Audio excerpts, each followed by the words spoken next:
Thank you to Raid Shadow Legends for sponsoring this video. Welcome Vox Populi. Today, we're here to set the record straight about Raid Shadow Legends. You've probably heard some rumors, but let's separate fact from fiction. Contrary to popular belief, Raid Shadow Legends is not just for big spenders. With strategic gameplay and a generous reward system, you can dominate the arena without breaking the bank. Some say Raid is all about endless grinding. Well, let me tell you, the game offers a diverse experience with challenging dungeons, epic battles, and a captivating storyline, not just mindless repetition. While the game offers in-app purchases, it's entirely possible to progress and enjoy the full experience without spending real money. Your journey, your choices. In conclusion, Raid Shadow Legends is more than meets the eye. It's a game that caters to various playstyles, offers a rich gaming experience, and is accessible to all.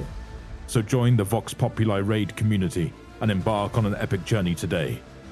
The game is available for Android, iOS, and PC, and you can download and try the game for free using my link or scan the QR code and receive an amazing hero. Once again, thank you Raid Shadow Legends for sponsoring this compilation.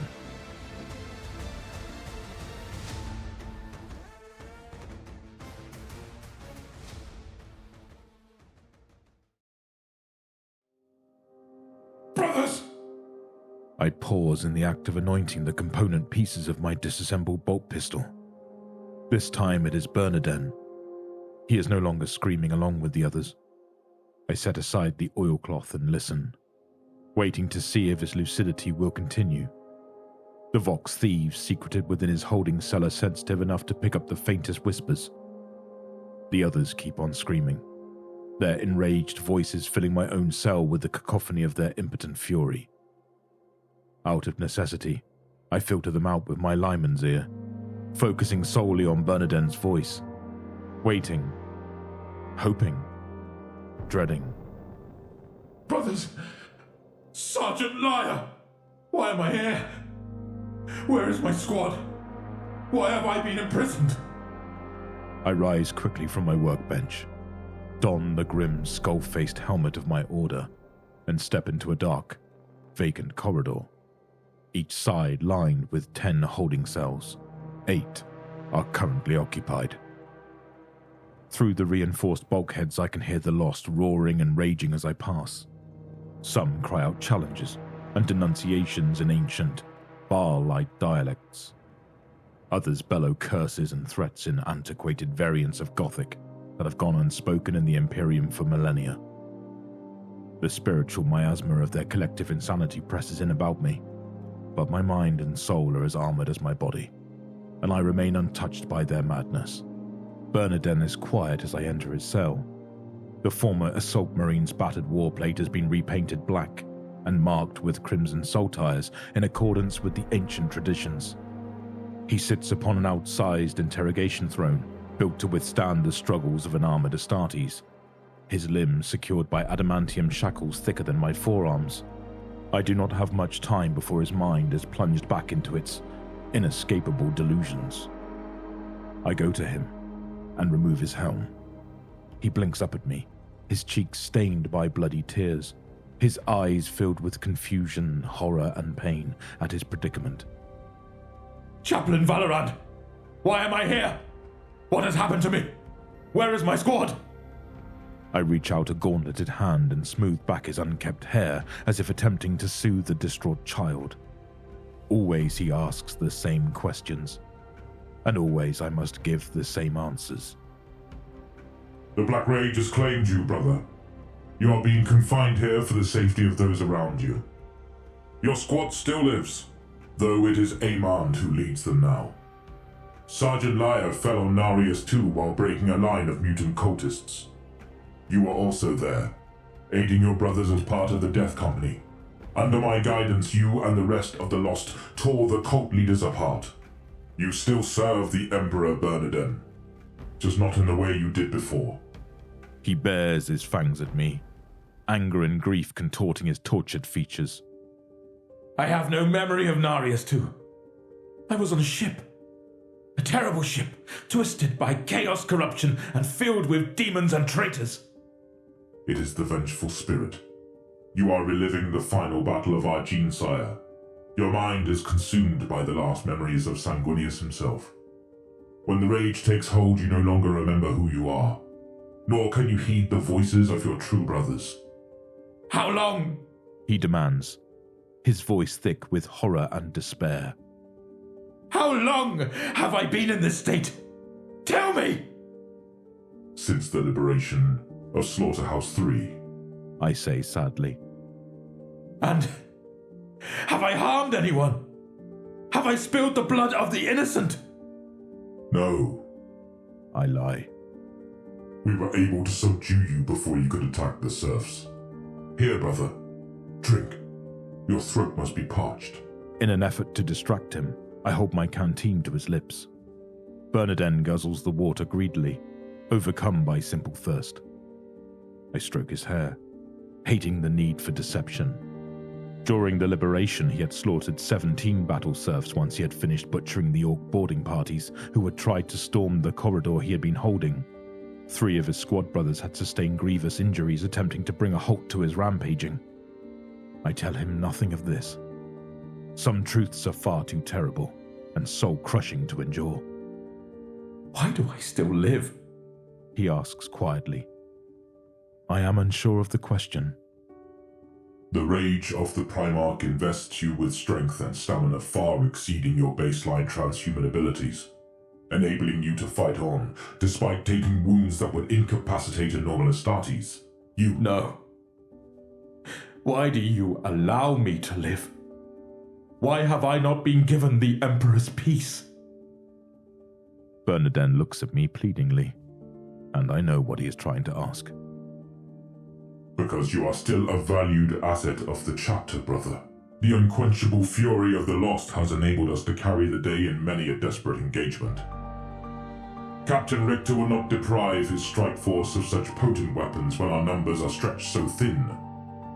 Bernardin throws back his head and roars in utter anguish, straining against his bonds. No! Kill me, Valorant! Our father's pain! I cannot endure it any longer! Kill me! The Lamenter thrashes and howls like a crazed beast as his mind begins to fragment once more. I reattach his helmet, and his furious entreaties boom throughout the cell, amplified to near intolerable volumes by his vox emitters. I cannot, I say, shaking my head. I am sorry, Bernardin. The chapter still has need of your blade. We must endure for the sake of those we cherish. Traitor! He screams. Deceiver! False brother! I will end you! Horus, I will... I leave the cell, silent tears falling unseen behind my bone-white skull mask. The lost continue to rave and curse, devoured by visions of a past so remote it has become myth. I stand still, steeling my hearts, listening, waiting, dreading.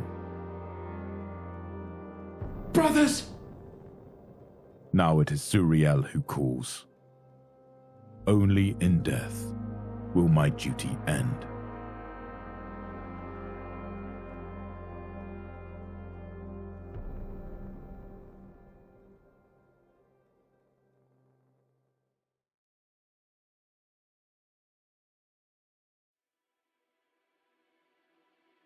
Why, Richter?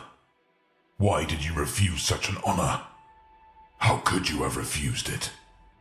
An honor bestowed upon you by the hand of Chapter Master Marneus Calgar himself, no less. I do not understand. You deserved it, brother.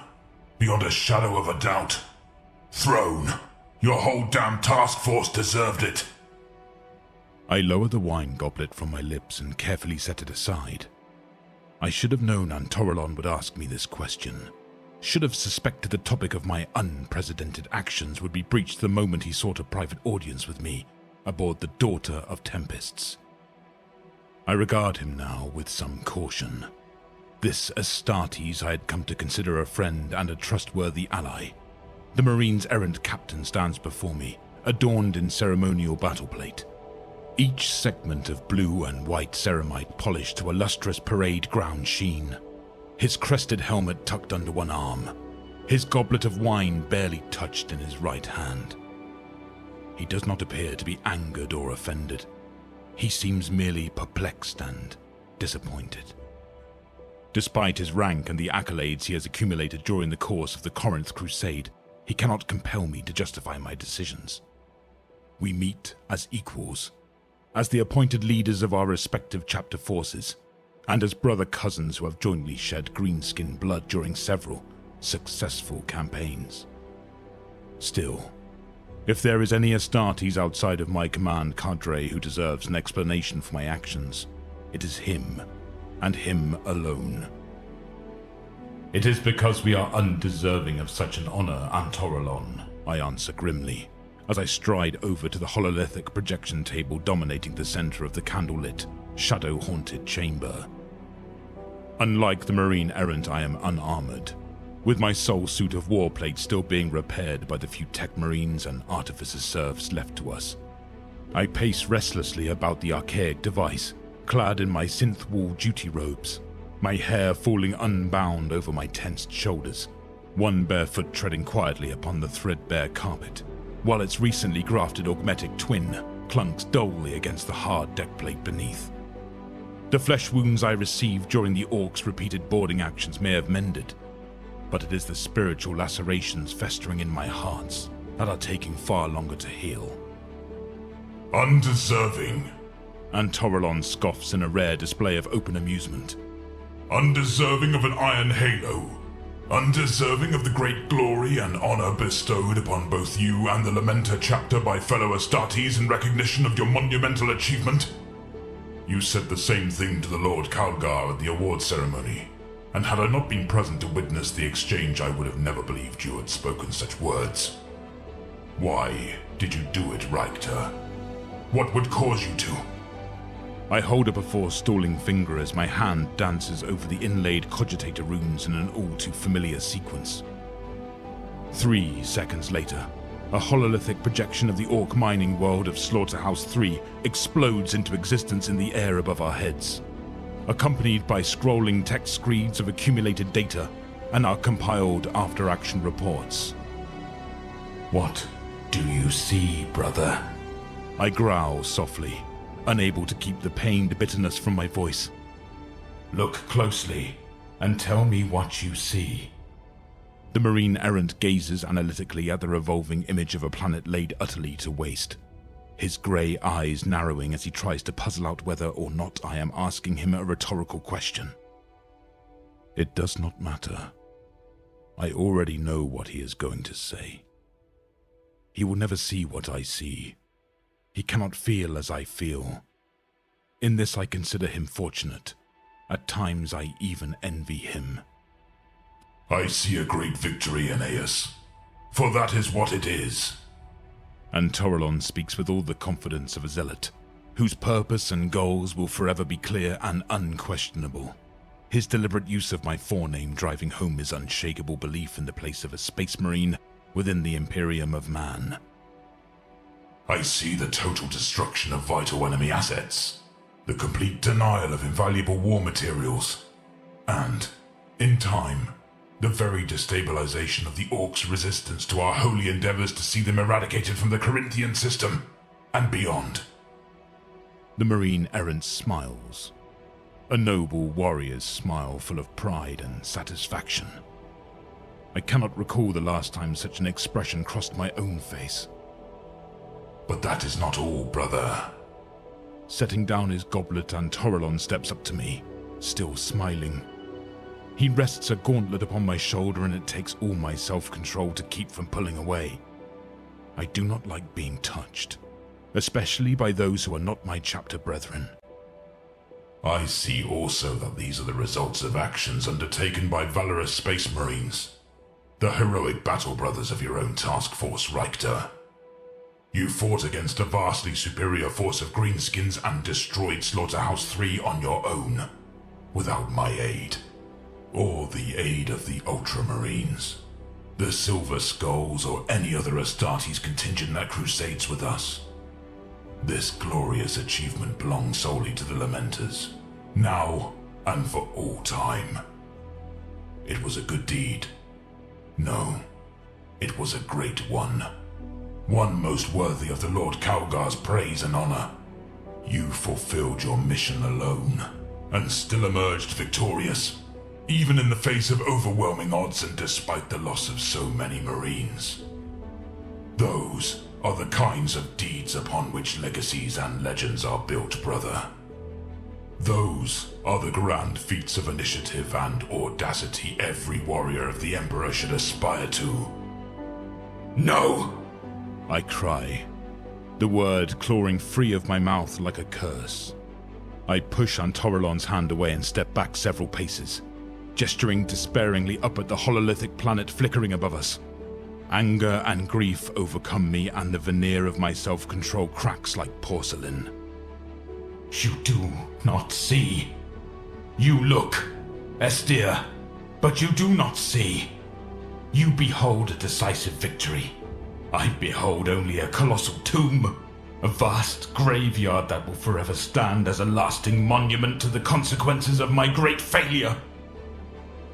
The Marine Errant's eyes widen, and he favors me with a look of utter incredulity.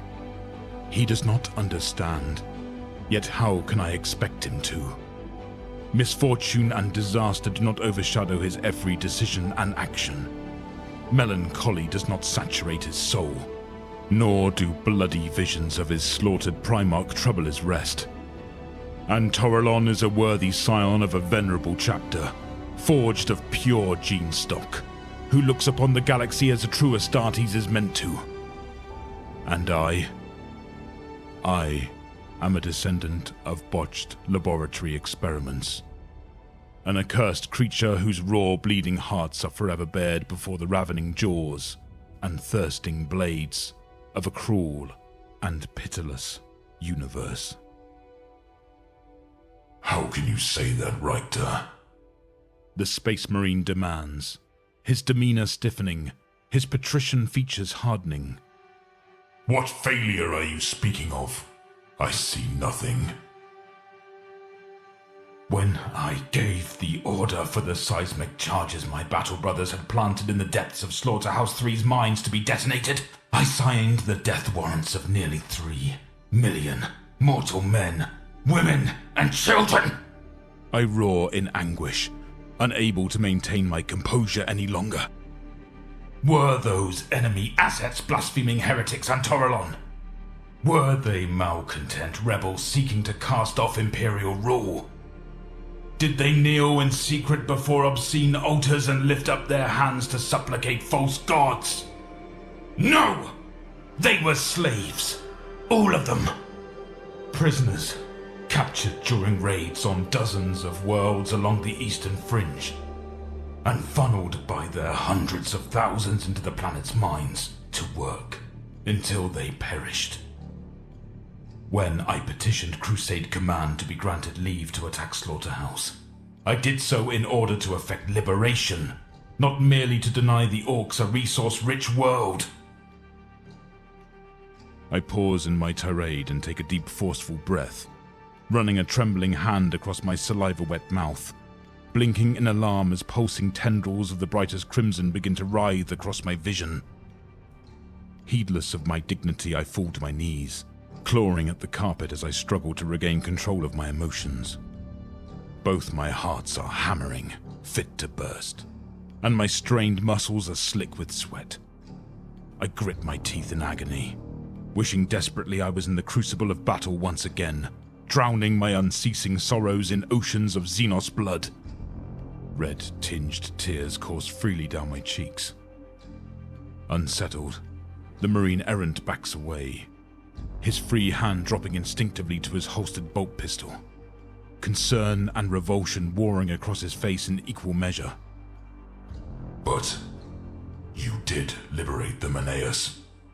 They all died as they wished to die, as free men and women, thanks to the sacrifices of your task force. Despite his own alarm, Antorelon still attempts to console me now that the full extent of my inner turmoil has been revealed. You could not have foreseen you would end up freeing such a vast number of slaves. It was no fault of your own that you did not have enough ships to evacuate them all, or that the Orc reinforcement fleet would not give you the needed time to do so. No one blames you for failing to save them all, Richter. No one except yourself. The Lord Calgar wanted to award you with an Iron Halo in recognition of what you did manage to accomplish. Contrary to the rumors, he did not offer it as a consolation prize, nor to assuage his own guilt for refusing to provide assistance. Rumors? What? Rumors? I snarl as I rise, absently wiping drying tears from my face as a measure of restraint returns, and shame takes hold of me for having behaved in such a manner in the presence of an outsider. I seize Antorelon's goblet and quickly drain the remainder of its contents. The spiced honey wine cannot intoxicate me, but the taste is pleasant, and the simple act seems to reassure my wary ally. Now it is the Marine Errant's turn to be gripped by anger and frustration. An Iron Halo is an honor that cannot be so bluntly turned down, Richter. Yet you have done so. Rumors are making inroads. Dark rumors. Because you declined to give a concise reason for refusing the medal, many Astartes amongst the other chapter forces, and more than a few Ultramarines, feel aggrieved and slighted on Calgar's behalf. Some are saying you did it deliberately, to insult the Lord of Macragge for refusing to lend further assistance to your mission, despite him agreeing to it. Others are claiming your actions were motivated by arrogant pride, that such an honor bestowed by the hand of the greatest of living chapter masters was not good enough for the daring Lamenter captain, who had achieved one of the most strategic victories of the entire crusade by the skin of his teeth. A few bastards have even held forth that Calgar offered you the Halo out of guilt for not providing you with additional support, thereby unknowingly depriving the Ultramarines of their chance to partake in the glory. Antorelon sighs and shakes his head. All I want is to know the truth of the matter, Aeneas.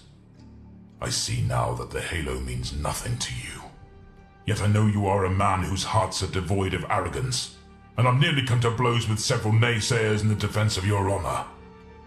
Will you not entrust me with the truth, brother? Will you not just tell me why? I make my way to a chair and collapse into it, feeling as worn and weary as my battered battle barge.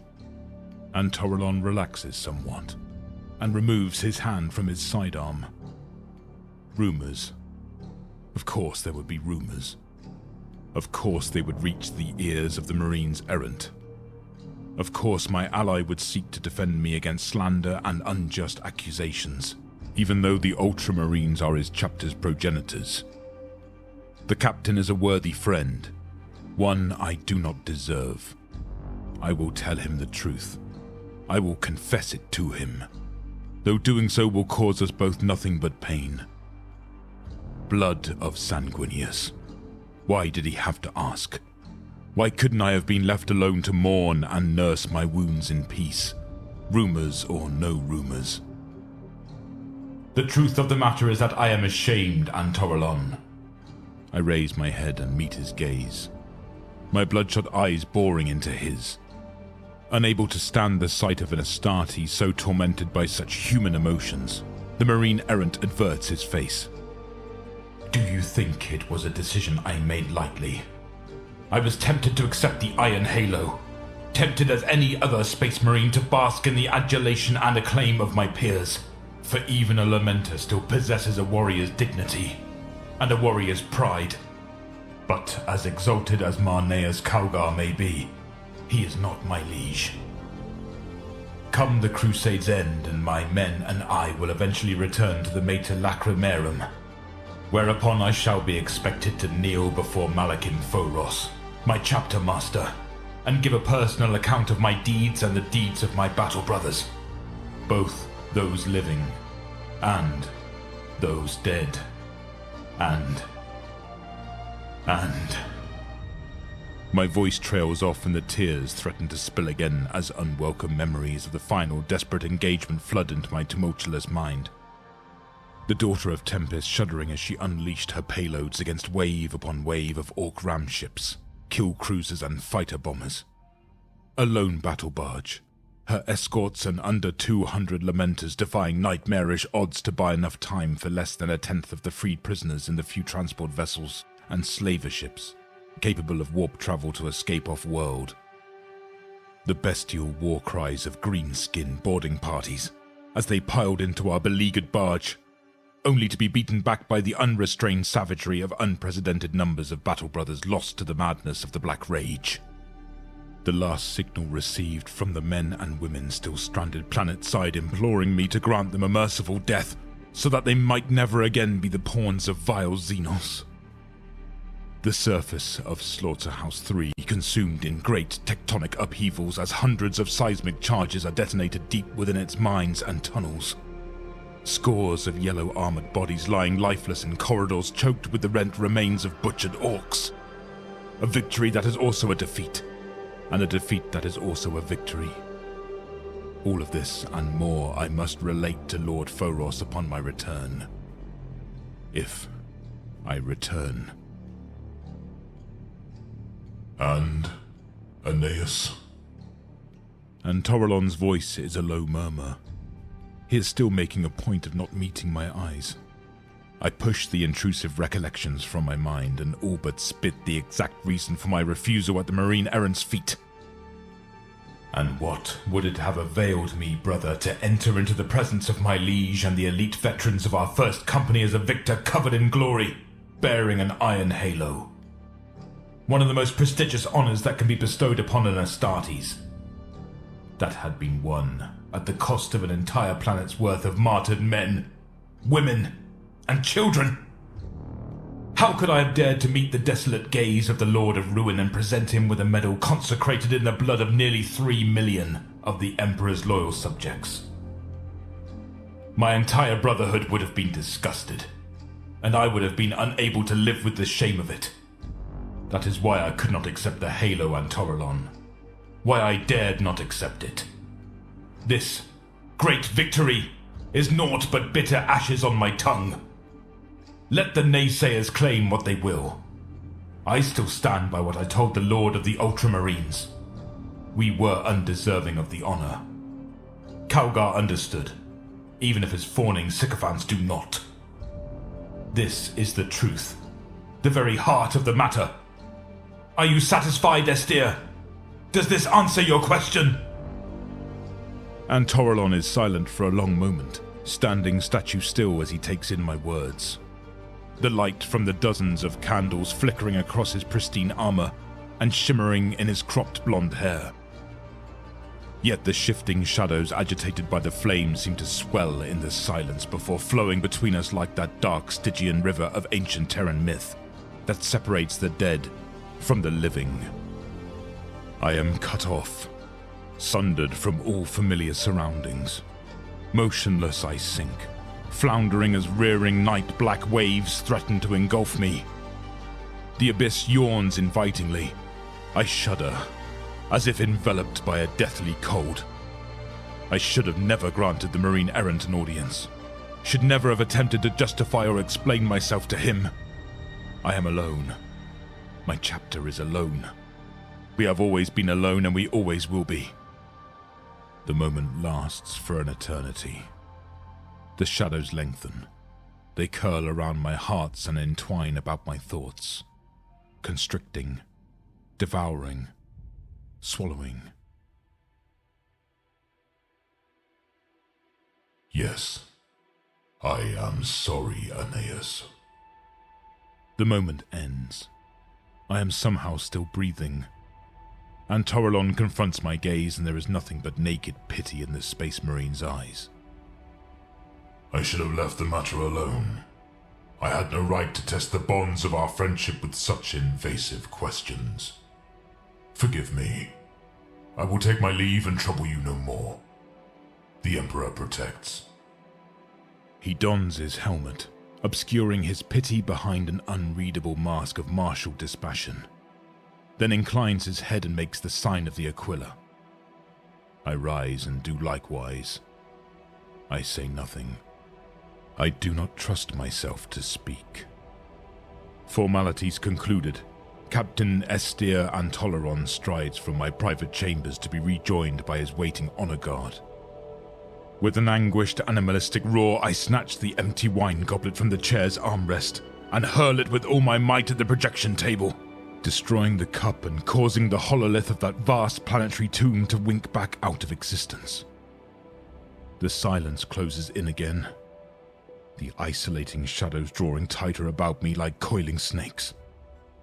Exhaustion sweeps over me and I stagger like a man intoxicated.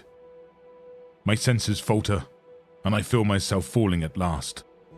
Falling into the void that consumes everything at the end. Falling.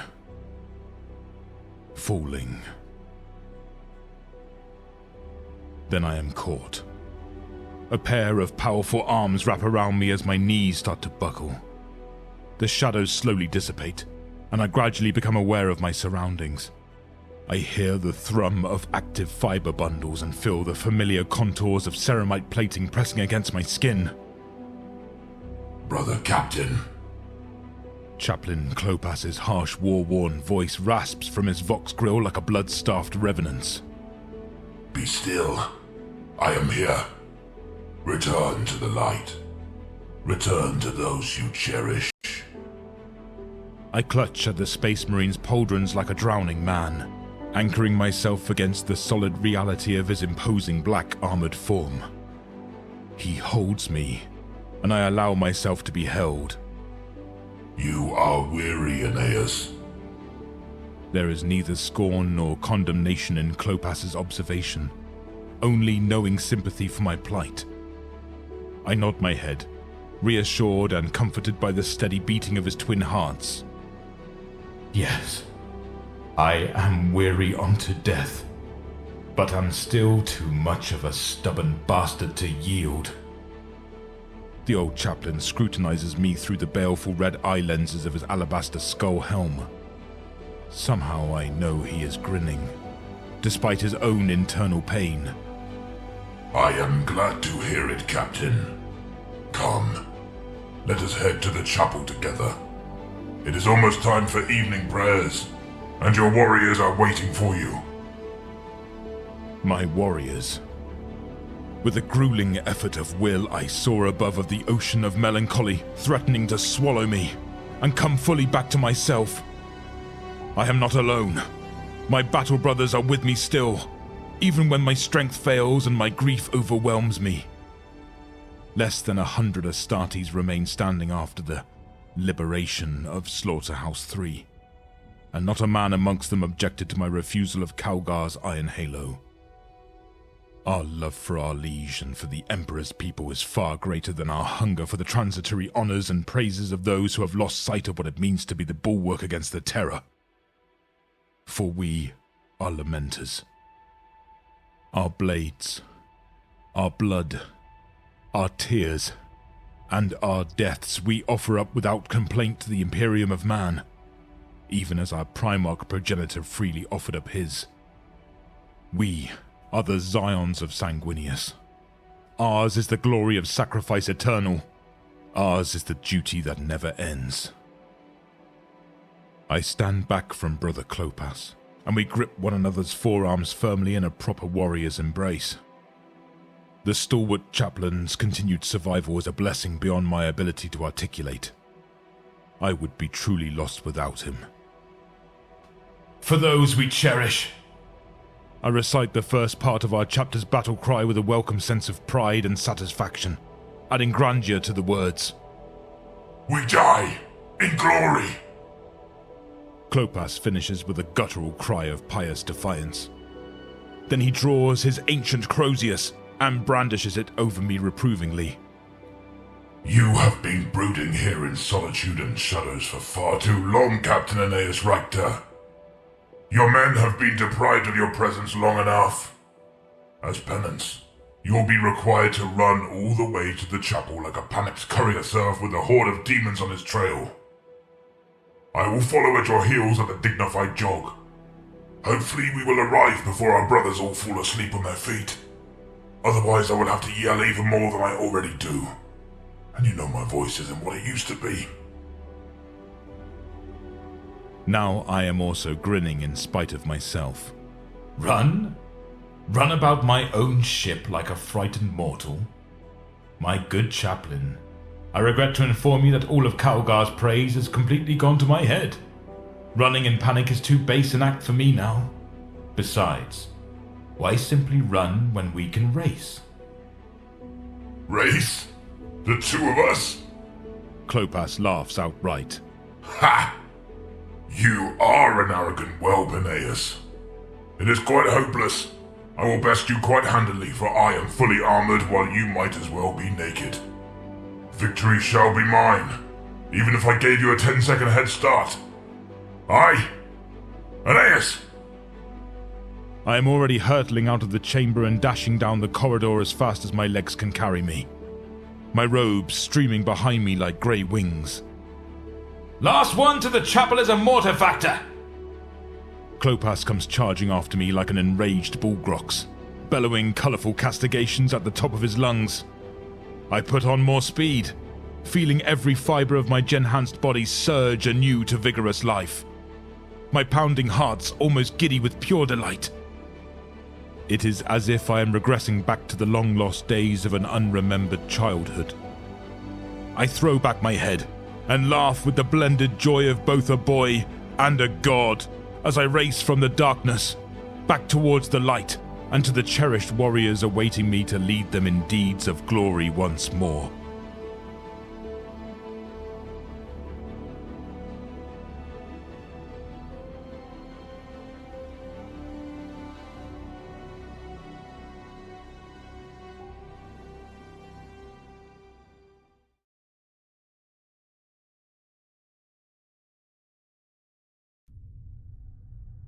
The stars are burning coldly. Millions of heatless pinpricks of light glittering like distant diamonds scattered across the firmament of the fathomless void. Standing before the armor-glass viewing port, Valentine tries to gaze past the ghostly outline of his reflection, seeking to draw familiar comfort from the tapestry of stellar magnificence spread out before him. He tries, and he fails. His own insubstantial face stares back at him, the pale blue eyes haunted and accusatory. He knows he will find no solace here, no peace of mind or of soul. Despite being alone as a space marine can expect to be outside of his cell berth aboard an inquisitorial strike cruiser, Valentine feels as if scores of unseen eyes are watching him from the observation gallery's shadowed vaults. Hidden eyes that scrutinize, appraise and judge. The vox bead in his ear crackles abruptly to life, disrupting his melancholic brooding. Val! The gruff voice of Watch Sergeant Sovyorn Swiftfang of the Space Wolves is jovial and boisterous, though his words are slightly slurred by drink. Where are you, Valentine? Join us! Sutharak burns! We feast together in commemoration of this glorious victory. You should be here. Rumor has it you slew the most Sutherids. Come, brother. Come tell us the tale of how you fought alone in the dark against hordes of the Xenos abominations. Although he has not been given a direct order, and though Sovyorn is not his commanding officer, Valentine knows there will be consequences if he remains the sole Astartes to abstain from the festivities the veteran sergeant has organized. He has watched over a dozen worlds burn at the command of Inquisitor Ansalam, as have all the Death Watch operatives comprising the 2 kill teams seconded to his retinue. There is nothing new to see portside, merely one more Xenos-dominated planet being consumed in the flames of the Emperor's righteous vengeance. Valentine has no desire to recount his solitary ordeal over a foaming mug of vile Fenrisian ale for the entertainment of intoxicated battle brothers. Even drunk, they would quickly realize that his deeds on Sutharak are unworthy of plaudits or acclaim. Yet loneliness has been a constant companion throughout his vigil, and the offer of temporary camaraderie is a tempting one. Self-isolation will do him no favors after a mission such as this. Before Valentine can respond, the Vox connection is suddenly overridden and diverted to a private channel. The cold, terse command of Watch Sergeant Heinrich of the Red Scorpions brings an end to the Space Marine's dilemma, cutting like a knife through any hope of fraternization. You will remain absent from Sovyorn's boorish revelries, Lamenter. He will take no delight in listening to you brag about terminating worthless targets in an insignificant location the Xenos themselves did not see fit to defend. Unseen eyes watch, always appraising, always judging. Yes, sir. Valentine cuts the link and closes his eyes, shutting out the shimmering starscape and his own world-weary reflection. Of course, Heinrich would have reviewed the picked footage extracted from his helmet feed. Of course, he would have found Valentine's actions devoid of any merit or valor. Not even the saga-hungry Sovyorn would find his heart stirred by the Lamenter's account. Not when the rest of the Death Watch Marines had acquitted themselves in true battle against the hunter packs of mature Suthurid males that had mustered in the defense of their subterranean enclave caverns. The teleportation insertion gone awry. The Lamenter finding himself alone in a middling alien nesting site, separated from his battle brothers, with curious, Suthurid infants and juveniles hopping all about him, chirruping excitedly as they flock to investigate the strange, hulking creature that has materialized into their midst. He quickly scans the cavern, ignoring the clamoring younglings. There are no legitimate foes to be fought here.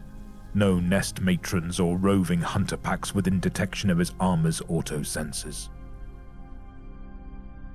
The sea of stars cannot console him. Valentine opens his eyes and turns from the viewing port. The Vox bead clicks twice. He ignores it. Gazing warily about the gallery's unoccupied interior, the unarmored Space Marine ensures he is indeed physically alone before sitting and drawing his knees up to his chest, his broad back resting against the frigid armor glass. Static on the kill team's Vox channel for 9 seconds.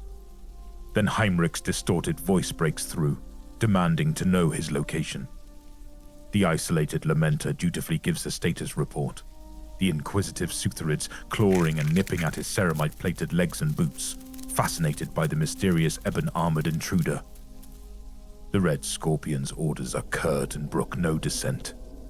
Purge the nest and link up with the rest of the squad without delay. Valentine tilts back his head and expels a long, ragged breath.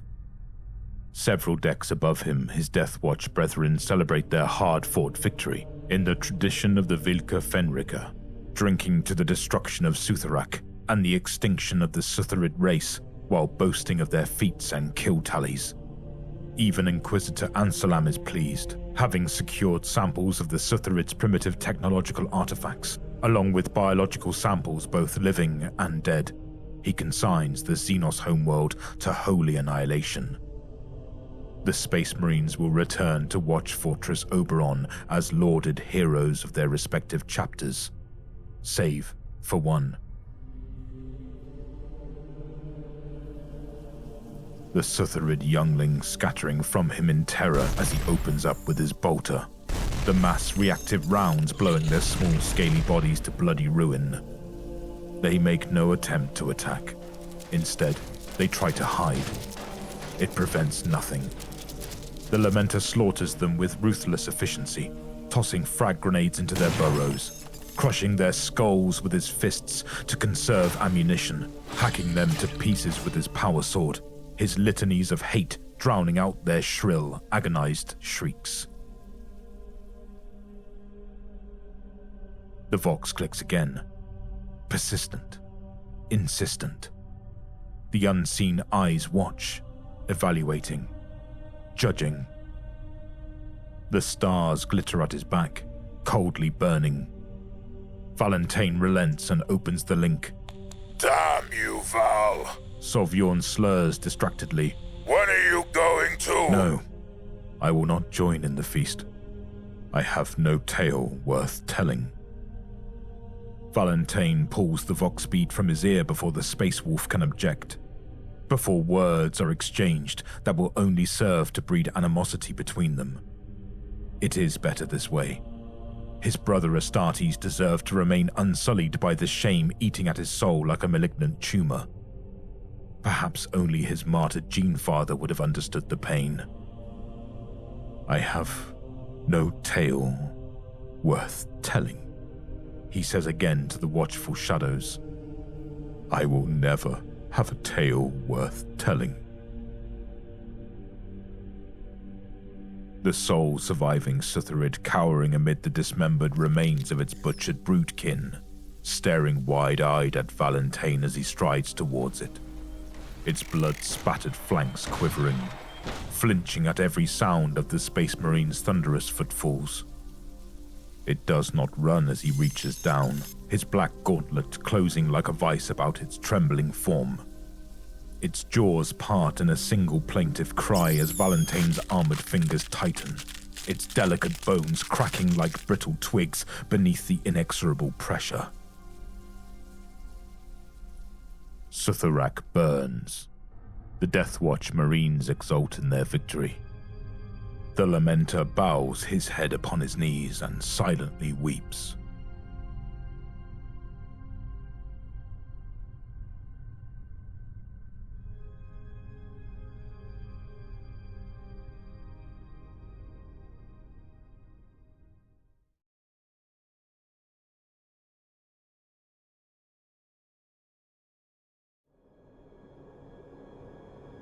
The Unbroken had once been a noble vessel, a ship of the line. It had been built in the days when humanity was ascendant, and when the Great Crusade sought to once more cage the stars and bring enlightenment to the galaxy. The vessel had been used by some of the first Astartes when they deployed alongside the Solar Auxilia, and even after the Primarchs had been discovered, the ship held its course. It emptied its guns into enemy fleets, dropped entire battalions from orbit, and won its share of honors in wars whose names and stakes were forgotten by all but the ancient and the mad. The vessel had also been one of the countless ships commandeered by the War Master when he raised his banners of treachery and turned his forces against the Imperium. Though it had sustained damage on the push to Terra and was left scarred by the siege of humanity's homeworld, the Unbroken was one of thousands of ships that vanished into the warp. It had changed over the years. Its colors, once bright and proud, had charred and flaked away, revealing the blackened hull underneath. The steel of the bow scarred with the unblinking eye of the traitor and the eightfold path of chaos, both of them christened with blood and sacrifice. Most of the onboard lights had died long ago, and those that still functioned flickered like demon fire, filling the ship with shadows. The ship plowed the void like a wraith, its cannons glowing with banked hellfire as it sought to fulfill the singular purpose it was made for, the purpose that had twisted it into what it was now. Those who sailed upon this ship had not fared much better than the vessel itself. Where the elite of the Imperial Navy had once stood their posts on deck and called orders in clear, ringing tones, now twisted mockeries of the human form were chained in place, their lidless eyes staring into the black. The messages that came over the Vox growled in a cacophony of voices, speaking to the wretches that crewed the vessel in 1,000 different tongues. Whether the ship was possessed or its machine spirit had gone insane was impossible to tell, and in the end, it didn't matter. Not to the crew, nor to those they took prisoner. The black sails of the Unbroken's brig had never been welcoming places. Now they were mutated and terrible, stained by death and haunted by the screams of all the souls who had passed through them. Nightmares lived in the darkness of the vessel's guts, feeding off the remnants of what was left behind when the interrogations were finally finished. It was a place none dared go but the true masters of the ship, and they were rarely bothered to make that journey down into that prison unless there was something to be gained by doing so. Kai Sikadax had decided to grace the black cells with his presence. There was still a final prisoner left from the Warband's latest raid, and he wished to offer a final chance to take communion. The Black Legionnaire walked through the brig, corpse lamps on the walls sparking into ghoulish life at his approach. Tall and regal, the pallid light dancing off the gold highlights of his warplate as he strode down the corridor. Horns rose gracefully from his helm, and his eye lenses burned with a steady red light. A cape hung from his shoulders, the edges always dancing just above the corruption that lined the grates. A long, elegant blade hung from his hip, and a bolt pistol even older than his armor rested in a cross drawer with its butt forward. He was unbowed and unhurried, an archfiend walking through his personal corner of hell. And just to complete the picture, he was attended by 2 of the Tormentors, the elite warriors who followed at the warband's heels like well-trained hunting hounds. They held their weapons at the ready, their lean faces unmoving, and their dark eyes hungry as they swept the darkness, searching for any threat bold or hungry enough to turn on them. The fallen Astartes raised his sigil from where it hung on his chest, and the auto guns that watched the hallway outside the only occupied cell deactivated. The locks to the heavy steel door turned, and the door itself opened at his approach. Bright lights snapped on inside, glaring down at the room's only occupant. Kai gestured with a hand, and the 2 scarred warriors took up position to either side of the door. The Black Legionnaire entered and closed the door at his back. The captive sat in the center of his cell. He was naked, with manacles at his wrists binding him to the floor. Dirt and blood streaked his arms and chest, but his face was unmarred by scars or wounds. Though his body was corded with rippling muscle, the halo of blonde hair that framed his face made him seem almost boyish. His eyes were hot, and though tears trembled on his lashes, they did nothing to dull the wrath that burned in his gaze. Kai smiled beneath his helm. It had been many years indeed, since he had lain eyes on a cousin of the blood. But there was no mistaking a son of the great angel Sanguinius. The prisoner rose to his knees, straining at his bonds, baring his sharp teeth in a snarl. Peace, cousin. Peace. Kai said, raising his empty sword hand and holding it palm outwards in a placating gesture. Let us talk. You and I. Talk of what? The prisoner demanded, spitting the words as if they were venom. Of my brother's screams. Of my captain's oaths. Or shall we speak of the deafening silence that fills this prison now that both of those things are absent? We may speak of such things, should you wish, Kai said. He raised his hand, disconnecting his helm. He lifted it from his head and tucked it beneath his arm. A shock of black hair fell across his tanned forehead, and he looked at his cousin with eyes that were dark pools. He smiled, showing strong, straight teeth. He let this son of the angel see that beneath this ancient armor and its sigils of chaos, his flesh was as perfectly wrought as it had ever been. Kai stepped closer and lowered himself to one knee, ensuring he and the prisoner were nearly at eye level. I will tell you no lies, cousin. We are above such things, you and I. All I ask in return is your name. For a moment, Kai was certain the Marine was going to do something rash. Activate his Betcher's gland and try to kill him, perhaps. Perhaps he would lash out and try a kick, hoping he could move quickly enough to cave in Kai's unprotected skull. He watched the war of emotions on the younger Astartes' face with great interest. After a second that seemed to stretch on for a small eternity, the younger Marine withdrew into himself. He sat on his heels and unclenched his fists. The tension went out of his arms and shoulders, and the cords in his neck relaxed. His face was serene, but for that hot, wet gaze. It was the one thing he could not control. My name is Aston Furon, he said, speaking clearly, even if he bit off the end of each word. Kai inclined his head. He noted the lack of rank or honorifics, but did not remark upon the absence. He had seen the Marine's armor and recognized his chapter badge. It did not surprise Kai that his cousin would have only his name to offer. You may call me Kai Sycodex, Kai said. I doubt the name means any more to you than your name means to me. But to prove my good faith, ask me what you wish to know, and I shall tell you. What befell my brothers? Aston asked. Kai pressed his thumb against a hard-top container on his belt. There was a sharp click and a whirring noise as the assist mechanism pressed the contents into his hand.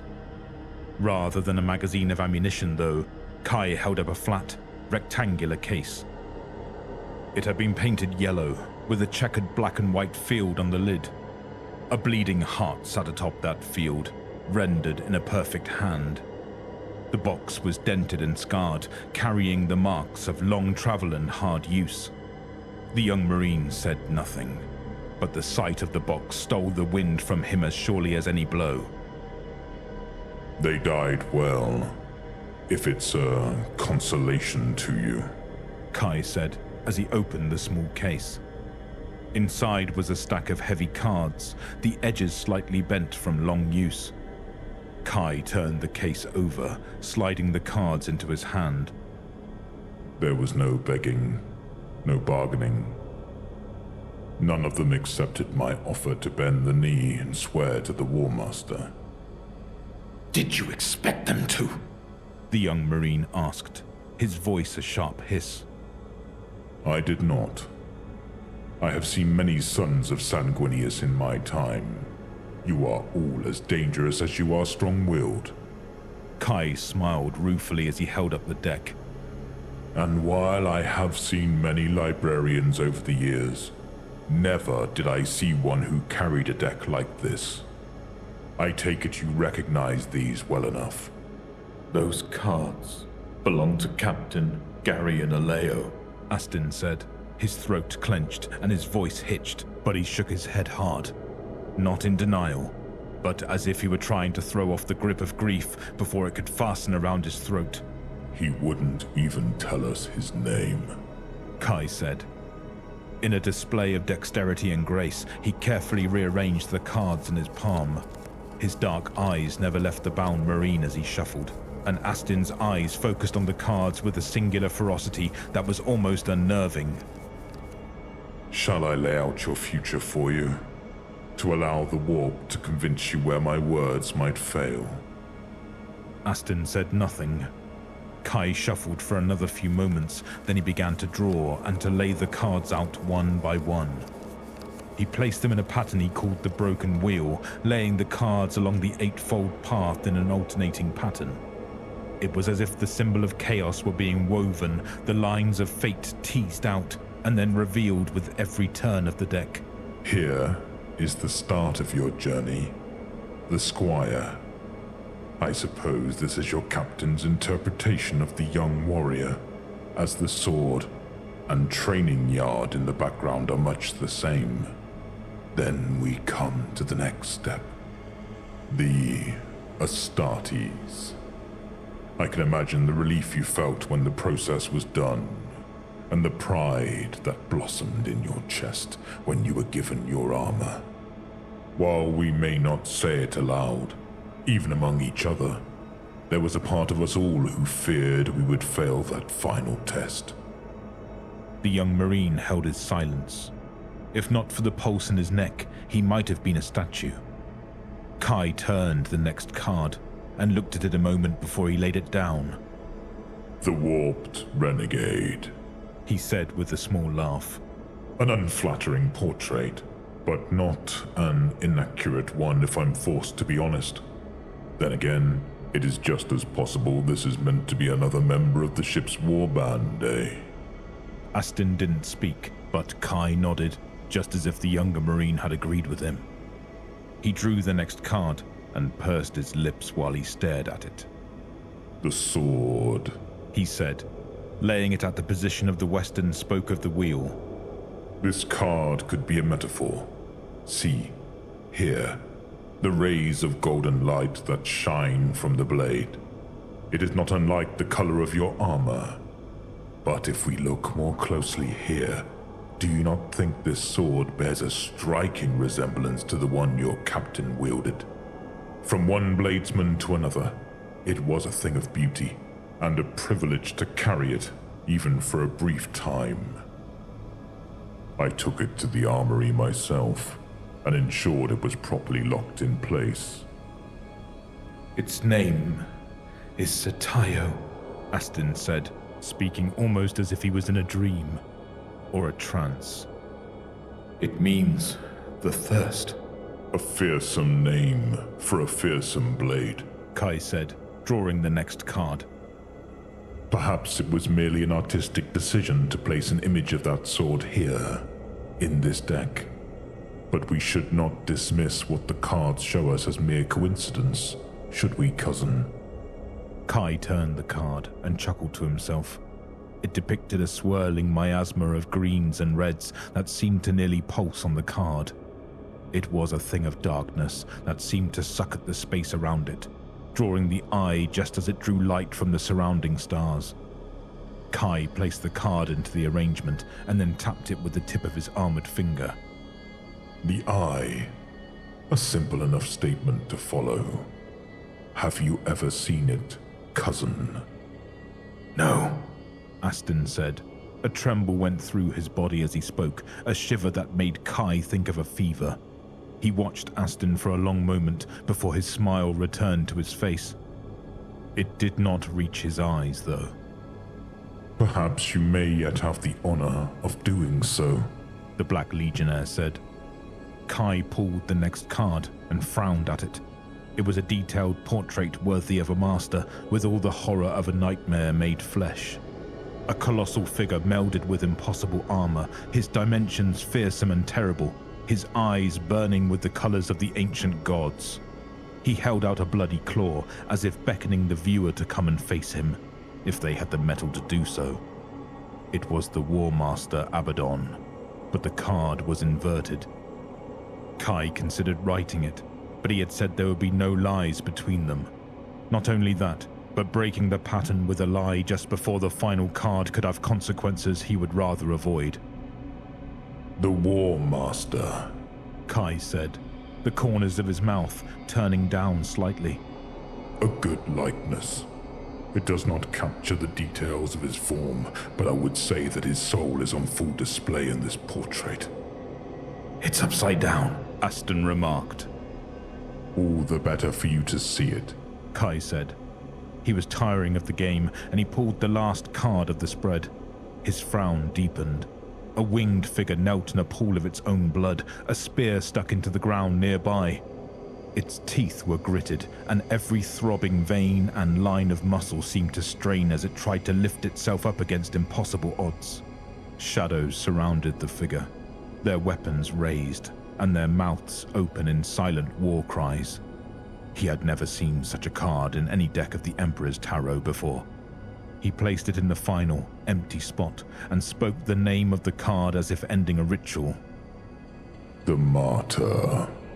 Another shiver went through the young Marine as the telling finished. He stared at the cards, his eyes empty and unseeing. He looked as if he'd been struck. The tears that had been welling in his eyes spilled over, cutting clear rivulets down his cheeks, and leaping from his long lashes as he tried to blink them away. He bowed his head, a gesture filled with both supplication and shame. The muscles of his back and shoulders bunched, flexing, as if he were going to be sick. A sob tore through him, ripping out from deep in his guts. Wet spatters fell on the cards as Aston made a guttural sound deep in his throat. It was the sound of a wounded animal in pain. A wide smile twisted Kai's lips, baring his teeth in a predatory grin. Dry your tears, cousin, Kai said. He reached out a hand and rested it on the young Marine's shoulder. There is no need for you to weep. Kai's eyes fell to the wheel of chaos he had deftly laid out. He blinked. Spatters of blood dotted the cards, each drop so thick and dark it could only be the blood of an Astartes. The racking sobs that had filled Aston's chest had grown deeper, his breath tearing in and out of his throat like a panting wolf. Kai wondered if the young Marine had ruptured something, or if he'd bitten off his tongue. Before he could move, Aston raised his head and met Kai's gaze. His eyes were nearly black, the pupils so wide that they drowned the light in their depths.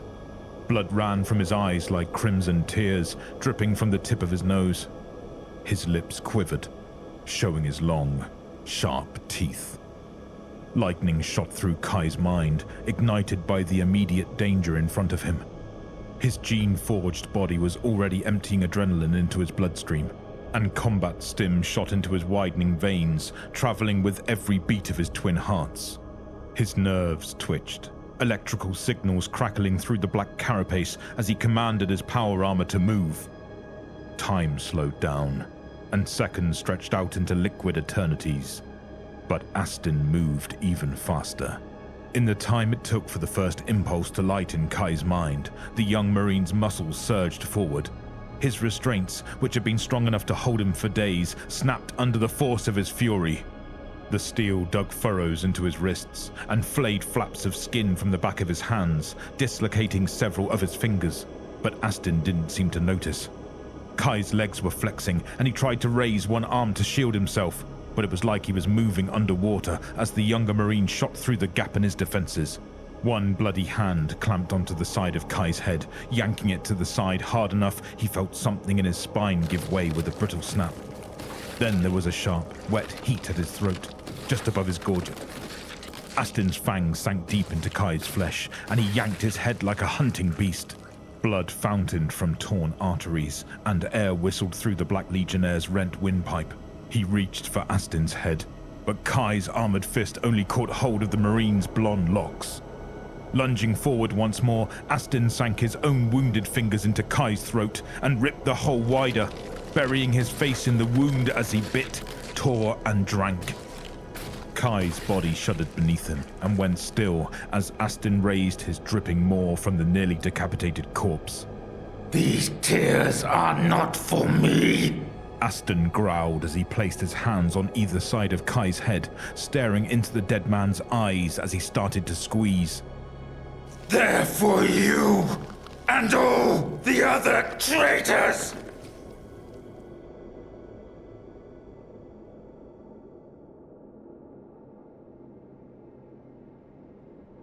Tyrion frowned, staring down at the deck near his feet. A round drop of nearly black liquid sat, surrounded by a halo of pure, clean steel. He glanced ahead and saw another a few feet away, then another, and another. Glancing back over his shoulder, he took a knee and frowned. What the hell are you doing? Farnham growled over his shoulder. The heavy stubber in the sergeant's hands was steady as he covered the hallway in front of them, and he sniffed through his crooked nose. I found something, Tyrion said, dipping the pad of his index finger in the spot. It was warm and slick. Don't touch it, Vars hissed, the red lenses of his false eye pulsing in the dark, like a cinder debating if it wanted to burst back into flame. Spectrum, Farnham said, turning his bald head to look at his second-in-command. Vars took a hand off his plasma gun and touched the small panel on the side of his bionic as he peered down at Tyrion's hand. It's biological, he muttered, his unaltered eye narrowing as his prosthetic one clicked and whirred.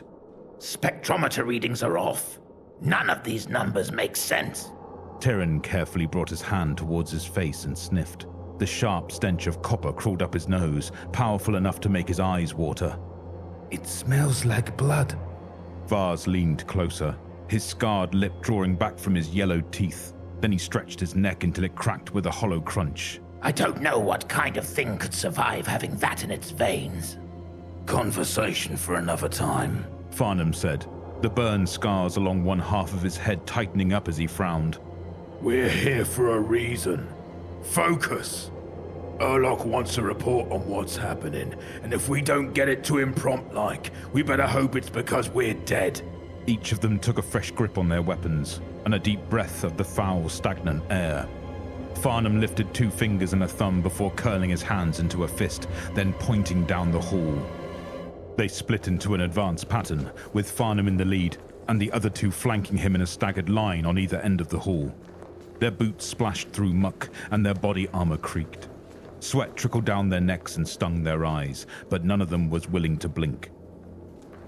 down here, a moment's lost concentration would be what turned you into meat, and their deaths would be ignored by all except those it mildly inconvenienced. Vars hissed, the noise quiet enough that it didn't carry far beyond Farnham's position. The sergeant glanced over his shoulder. Vars drew his thumb across his throat, held up 2 fingers and pointed into the darkness ahead. Farnham nodded and advanced. Tyrion swallowed and did the same. As the caged lights flickered into life, they illuminated a scene of carnage. Fresh blood dripped from the walls and puddled on the floor. Viscera was spread in a grotesque pattern, and severed limbs lay a dozen yards or more from where their owners had fallen. Above them was a hollow, sparking socket in the wall.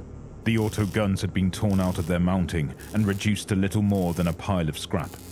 It wasn't the worst thing any of them had seen since taking service with the warband, but it was enough that all 3 of them toggled their weapons fire switches up a notch. Farnham pointed at the door of the cell that hung ajar, held up his fingers, and counted down. When he made a fist, they hit the door hard, sweeping their guns as they looked for a target. All they found were 2 bloody broken chains and a dead Astartes. The 3 of them stood there for a long moment, frozen as they regarded the figure sprawled out on the floor. Kai Sikadax, the voice of the Iron Brotherhood, was unrecognizable but for his armor. His throat had been rent open, and his head crushed like it had been put in a hydraulic press. The skull had been peeled open like a boiled egg, the scalp tossed aside like a discarded wrapper. As they stood there, they felt the ship shudder, yawning to one side hard enough to send them stumbling for a moment. The hell was that? Vars growled. How should I know? Farnham snarled back. Where's his brain? Tyrion asked. The sergeant and his second snapped back to the moment. Tyrion could tell neither of them liked the question he'd asked, and they liked even less that they didn't have an answer to it. Farnham crouched down, lifting the Space Marine's pulped head to look beneath it. The sergeant grunted and wiped his hands on his pants. It's not here. That's for damn sure. Off in the distance they heard gunfire. It was muted by distance and intervening bulkheads, but there was no mistaking that harsh chattering for anything other than what it was. A louder sound eclipsed the discharge, and when it faded, all they heard was silence. The 3 troopers looked at one another before returning their gazes back to the Astartes' corpse. If it's not here, where the hell could it be? Tyrion asked. His voice was high, and he felt like he was having trouble getting his breath. Farnham clapped him on the side of his helmet hard enough to get Tyrion's attention, then turned him around by his shoulder straps before taking the handset off the Vox unit on Tyrion's back. As he dialed in the connection, Farnham barked orders over his shoulder to Vars, once again in control of himself and the situation. See if you can figure out who was watching the door, he said, rattling through the frequencies. Vars stepped back out the door just as Farnham started speaking into the handset. Vultures calling the roost. Do you read us, Roost? Report, blast you. A voice that sounded like an engine trying to shake itself apart demanded over the blaring of alarms in the background. A shiver went through Tyrion. Even over the crackling line, he recognized the voice of Erlock Numastar. The former Iron Hand was usually as even-toned as the machinery he tended, and Tyrion had never once heard him like this. Neither had Farnham, judging from the snap he put in his voice. Sir, contact made in the brig, he shouted, ensuring he could be heard over the transponder. 3 casualties. The prisoner escaped. There was no response. If not for the alarms transmitting over the line, Tyrion would have thought it had gone dead. Yet another victim to the vagaries of technology within such an old, warp-riddled ship. When Erlock spoke again, his voice was lower, his words the growl of grinding gears. Sikadax is dead. Yes, sir, Farnham replied. The prisoner tore out his throat. Anything else? Erlock demanded. Are Kai's weapons missing? His power armor? Farnham frowned, surveying the body. His blade and bolt pistol are gone. His armor's still here. Anything else? Erlock asked. His brain, sir, Farnham said, swallowing. It's gone. The silence stretched out longer this time, so long that, for a moment, Tyrion thought the line had been left open. Then Urlock spoke again, his voice absent any kind of emotion. Converge on the armory immediately, The Forge Master said. Gather any forces you find on your way under my authority. If you come across the prisoner, you shoot to kill. Assume nothing. If he's eaten Sycodax's brain, then the Lamenter knows everything about this ship and its crew that Kai did. We need to put him down quickly, before this blasted warp storm gets any. The Voxling terminated with a squeal of static.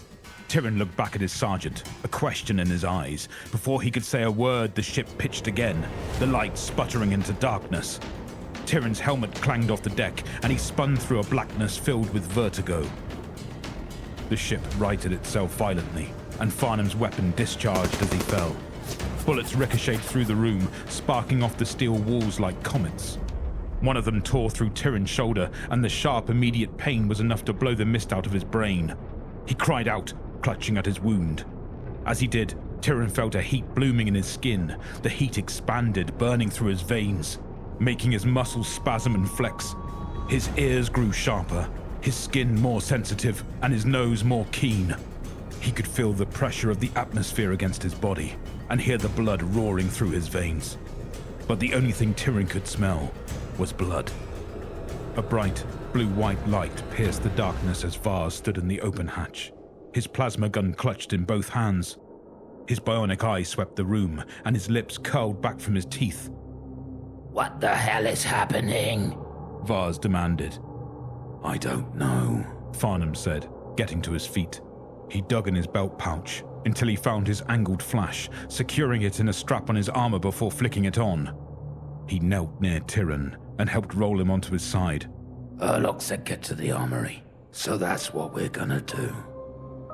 Did you find out who was out there? Bragg and Hart, Vars said. Checked their clips. They didn't even get off a shot. That's comforting, Farnham growled. I think you shot me, Tyrion said, pursing his lips and frowning. Sharp as ever. Move your hand, Farnham said, pulling Tyrion's hand away before he could comply with the order.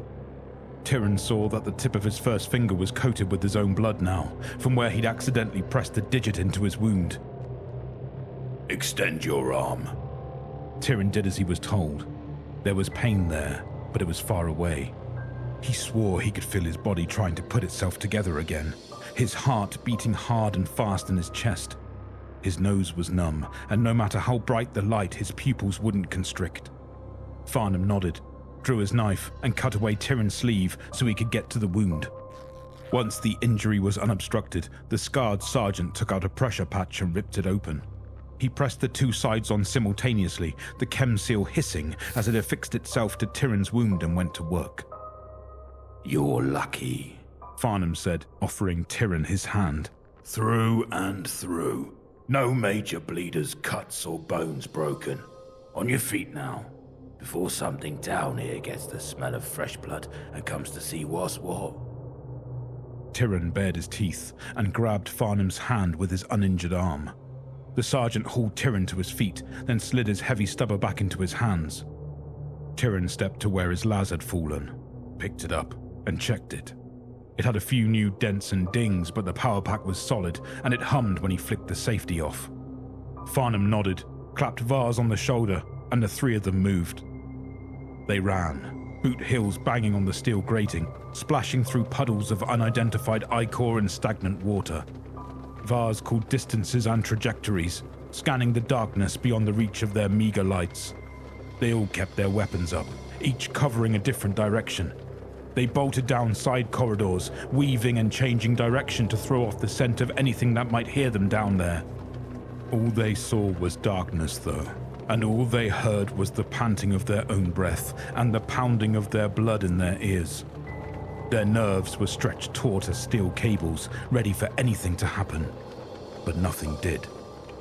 Wait, Vars rasped, putting up a hand to stop them as he stared around a corner.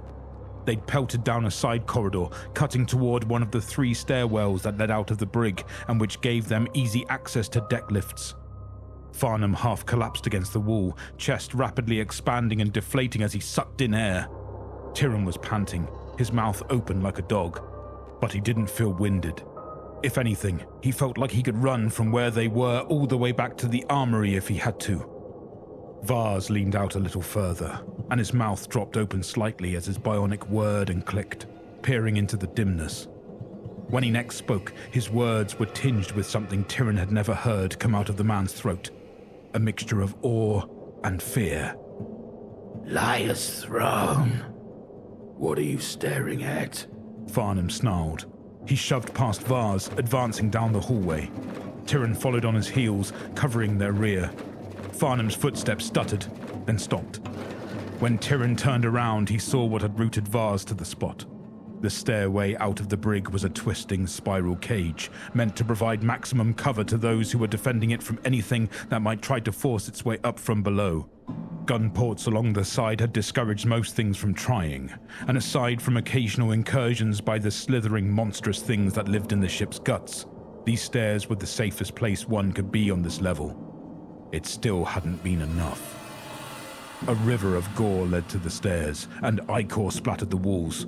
A carpet of corpses covered the floor, the bodies so badly mutilated it was impossible to tell where one ended and another began. There were heads barely recognizable as human, pale, putrescent limbs with too many hands and too many fingers, as well as torsos covered in sores, extra eyes, and worse.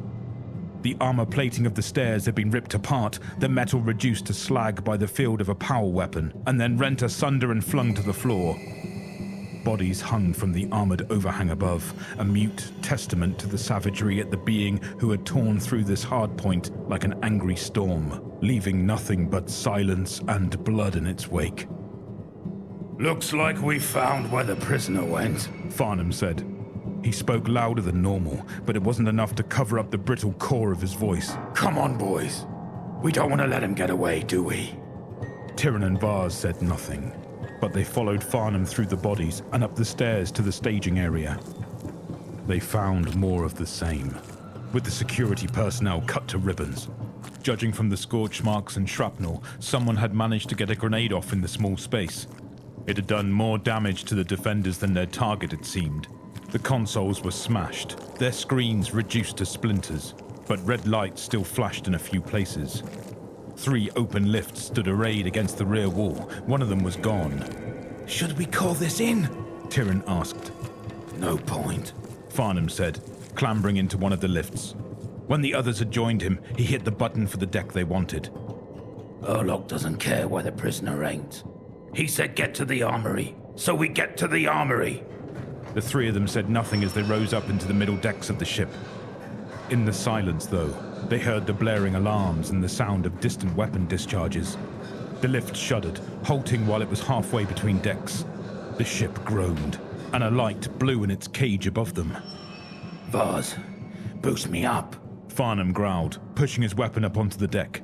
Tyrion, cover me. Vars cupped his hands and Farnham planted his boot in the stirrup. Vars grunted, and Farnham hauled himself up, scraping his armor on the deck plating.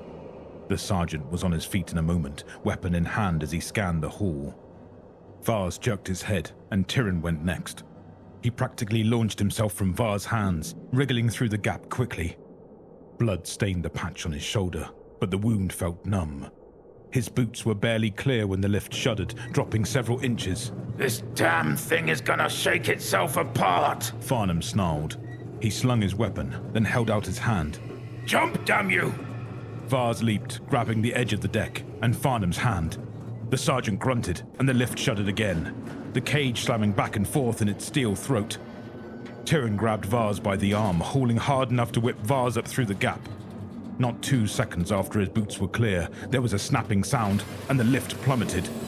The 3 of them stared down at the empty hole, breathing hard, when a fireball exploded down at the base of the shaft. My gun was still on the deck, Vars said once the explosion burned itself out. Just grab another one, Farnham said, gesturing down the corridor. It looks like you can have your pick. Tyrion glanced down the corridor and saw the sergeant was right. It looked like there had been a double stack of shooters ready to greet the escaped prisoner.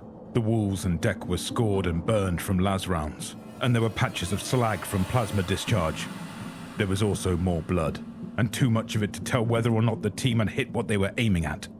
What they could clearly see, though, were huge red footprints on the other side of the massacre, and an empty bolt pistol left on the deck. And though the footprints faded a dozen yards past the butchery, Tyrion spied something else.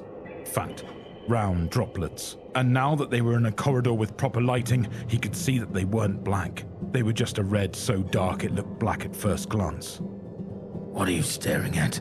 Farnham grunted. Nothing, Tyrion said, wiping his nose before putting his rifle back to his shoulder. Nothing at all. Farnham eyed him a moment longer, then turned away, waving them on. They picked their way through the mess, stopping only long enough for Vars to snatch up a hotshot las rifle, checking the power pack and ensuring it was still in working order. Properly armed once more, they set off at a trot. At every intersection they prepared to come face to face with the target, but all they found was brutality and blood. Body after body had been ripped and torn until the sight no longer had an impact. These weren't comrades in arms. They weren't shipmates. They weren't even people. They were just meat that had gone into a grinder and been chewed to pieces. Farnham didn't even glance down as he stamped through their spilled guts. Vars did the same, letting his bionic tell him where his attention was most needed. Tyrion didn't look at what he was stepping over, but the reek of congealing blood filled his nostrils, and the wet, sloshing sounds of his steps were loud in his ears. And though he lost the trail time and time again, he always found it once more. Those dripping, bloody tears that led him ever onward. The armory had been one of the most secure locations on the Unbroken, with layers of security enclosing it in an envelope of protection. The sentry stations watching it were dead, the gun emplacements smouldering wrecks of slag melted by overheated discharge. Most of the lumens were dead in their cages, and the few remaining lamps flickered over a dozen more bodies. The security gate was bent and broken, and the access doors beyond hung half open. The huge steel slabs of the armory door were trying to close, but something was malfunctioning, and they only managed to close halfway before opening again. The whining hydraulics were the only thing they could hear. Farnham waved them into an alcove, handing his weapon off to Vars to cover the corridor. Turning Tyrion around, Farnham plucked up the handset of the Vox unit. Vultures calling Forge Master, Farnham said. We are in position. Do you read, Forge Master? There was no reply but silence and static. Farnham repeated the hail once more, getting the same response. He hung up the handset, grunting as he took his weapon back from Vars. All right, we rush on 3, Farnham said, his tongue darting over his lips. Have you lost it? Vars hissed between his teeth. After everything we've seen, you want to go in guns blazing? Right now, our best case scenario is the prisoner has moved on, and there's nobody in there. Once we clear the room, we can trade up for something with real stopping power and hold the armory, Farnham said. What is the worst case scenario? Tyrion asked. He wasn't looking at Farnham. He was looking at the corridor beyond their alcove. He counted a dozen of the deep red tears going towards the armory. If we're really unlucky, Farnham said, checking the chamber on his shooter and thumbing a hanging bead of sweat from the tip of his nose. The bastard's still in there and ready to add us to the butcher's bill. And if that's the case, I'd rather have him in a metal box with nowhere to hide than out here in the corridor with us, wouldn't you? Farnham didn't wait for an answer. He touched Vars, then Tyrion, telling them which order the stack would go in. He peered around the edge of the corridor, then held up 3 fingers as he timed the hydraulic chewing of the entry doors. When he'd counted down to a fist, he rushed forward. Dutifully as ever, the others followed, weapons up and their fingers on their triggers. They slipped through the door, one after the other, Farnham going to the left and Vars to the right, each sweeping their side of the room. Adrenaline pumped through Tyrion's veins as he stepped over the threshold, and time seemed to slow. In the space between one beat of his heart and another, he saw everything. The armory had been a place of order in the decrepit chaos of the Unbroken. Racks of weapons had stood as straight as parade ground battle lines, each with ammunition magazines held in a spring-loaded clip for maximum efficiency. The walls had been lined with tools and machinery in neat, orderly rows, each serving its specific purpose in the assembly line of war. Terrible suits of power armor had stood guard near arming stations, seeming to glower at the room as they bided their time to stride into battle once more. The regimented machine-like order had felt almost holy, anointed with oil and scoured clean with a ritual regularity. And if this place had been a temple, then Urlok Numastar, an Astartes who had become more metal than flesh over the journey that had brought him into the open arms of the Black Legion, had been its priest. Both the priest and his sanctuary had been defiled. The once pristine order of the place had been cast down. The racks had been tipped over to spill their contents across the floor or blown to pieces by weapons discharge. Steel ran in molten patches from the impacts of plasma rounds, and the war plate had been cast down and scattered. At the far end of the armory, before the massive growling forge, lay the master of this place. Urlok lay on his back, a puddle of mingled oil and blood spurting and leaking from dozens of different wounds. A broken power sword was rammed through his visor, nailing his corpse to the grating. Energy sparked from the dying weapon, making the corpse twitch spasmodically, as if the figure in black armor was still trying to rise to continue the battle. The creature that stood above the fallen Astartes was a vision of an angel in hell. His skin, once perfectly wrought, was now spattered with gore, pierced through in 100 different places. His crown of golden hair was sodden with blood, leaking from a crown of wounds. In his hand, he held a golden sword, the blade shimmering with incandescent power. Red tears filled the angel's eyes and ran down his face, dripping from his chin.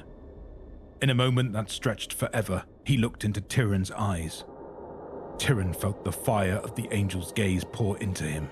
The chorus in his own blood cried out, and in that split second of eternity, he knew what he had to do.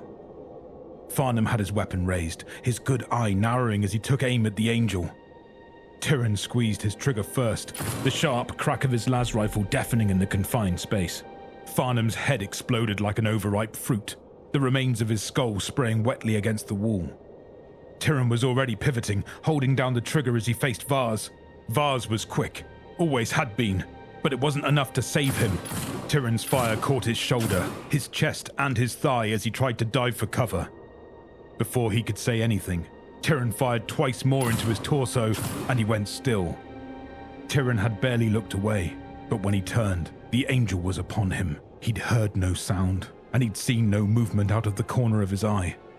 The huge figure was just there, staring down at Tyrann with his bloody martyr's eyes. Tyrann's rifle fell from nerveless fingers, and he lifted his numb hands to his chest in the sign of the Aquila, something he once swore he would never do again while he still drew breath. As he looked up into the angel's face, Tyrann realized he was weeping too, blood leaking from the corners of his eyes as his body began to come apart. He had been touched by this creature, and the blood of the angels was never meant to run in mortals' veins. "Ave Imperator," Tyrann said. The angel reached out its hand and touched Tyrann. He smeared blood from his palm across Tyrann's forehead and wrapped his hand around the back of Tyrann's skull. He held Tyrann's eyes, and the two of them shared that moment together, each weeping their own bloody tears. The angel squeezed his hand. For a moment there was blinding pain, and then there was blackness, as the angel made a fist, squeezing Tyrann's head hard enough that high-pressure jets of brain pulp shot from between his fingers. The Astartes raised its blade and turned from the room. There was no joy in its movements, nor exultation in fulfilling its purpose. The Astartes' face was an empty mask but for the eyes. They burned hot, and they were filled with wrath and madness. Aston Furon was gone. All that remained was a creature who felt no pity, nor remorse, nor pain. He had become an angel of death and vengeance who knew no fear. The angel stepped over the bodies of the dead and walked into the chaos of the ship that was falling apart all around it. It had reclaimed its blade, and thirst needed to be slaked.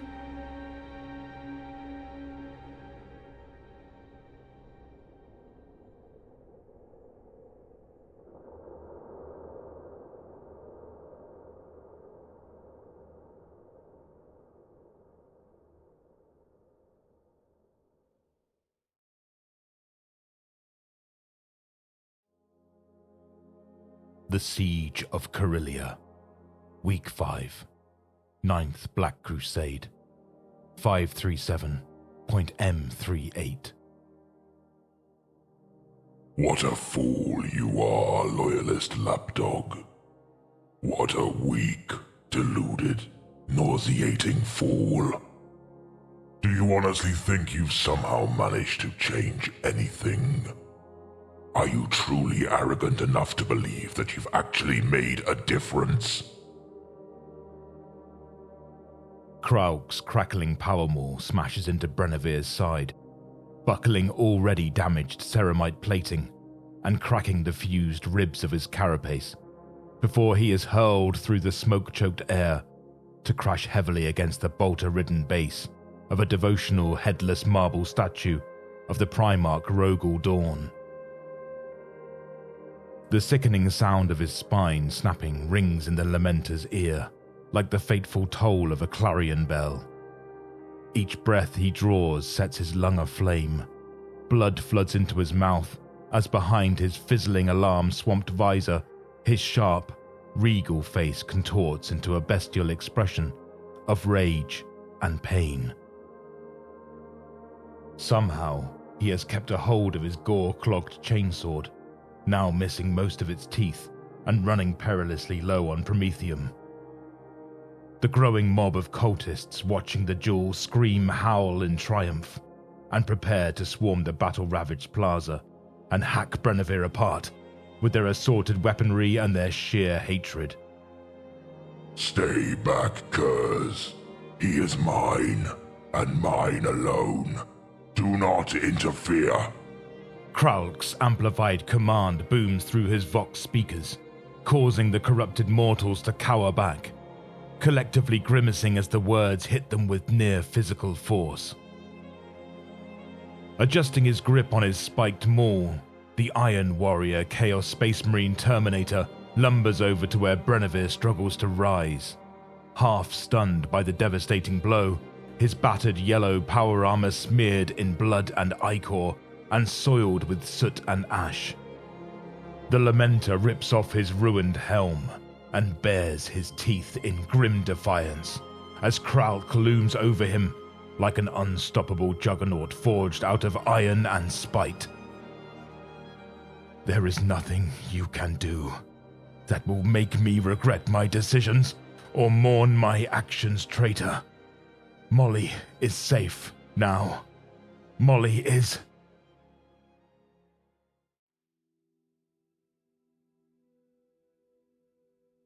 Molly is clinging to him, refusing to let go, her filthy face streaked with tears.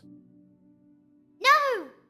She cries as Brenevere carefully pries her from his leg and lifts her towards the outstretched hands ready to pull her into the relative safety of the repurposed PDF supply truck. You must, Molly. The Lamenter replies calmly. This vehicle will take you all to safety. It's what I promised you. Remember? The 6-year-old girl thrashes violently in his grip, her blue eyes wild with panicked grief. No! Not without you! Don't go, Bren. Please don't go. I want you to stay with me. A sturdy, thick-set woman in the garb of a foundry worker takes Molly from him, tears of gratitude and awe streaming down her own cheeks as she clasps the wailing child to her breast. 8 more distraught children are clustered around his ceramite boots, the older ones tightly clutching the hands of their younger charges. All of them are crying, and their distress is not entirely due to the turmoil of evacuation raging around them, or the cultists' vile chanting rising in the distance. One by one, Brenevere picks them up and hands them over to the care of willing passengers, and each child cries the same plea as their protector savior fulfills his oaths. Don't go! Don't go!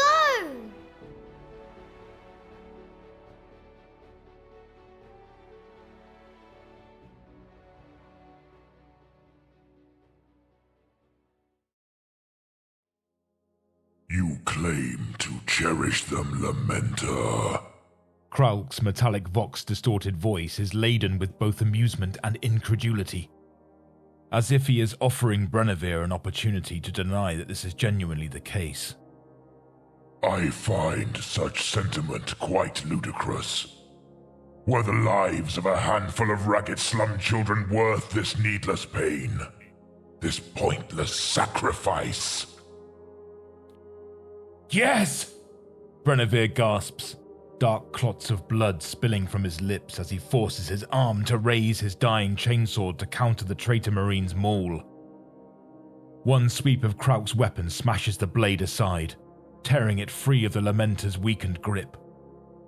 Brenneveer cannot keep himself from screaming aloud as the Iron Warrior next brings the maul down upon his right leg, shattering armor and splintering reinforced bone alike in one devastating strike. I didn't quite hear you. Krauk growls low and deadly as he repositions the maul over Brenneveer's left leg, the threat blatant and unmistakable. I asked you if the mewling whelps were worth it. Well, were they? Yes. The Lamenter cries again, his melodic voice clear and filled with conviction. Immediately the maul pulverizes his knee, brutally destroying the limb before its ability to heal. What? Kralk snarls mockingly, shaking his helmed head in feigned confusion as Brenneveer shudders in agony. I still can't hear you. What did you say? Yes!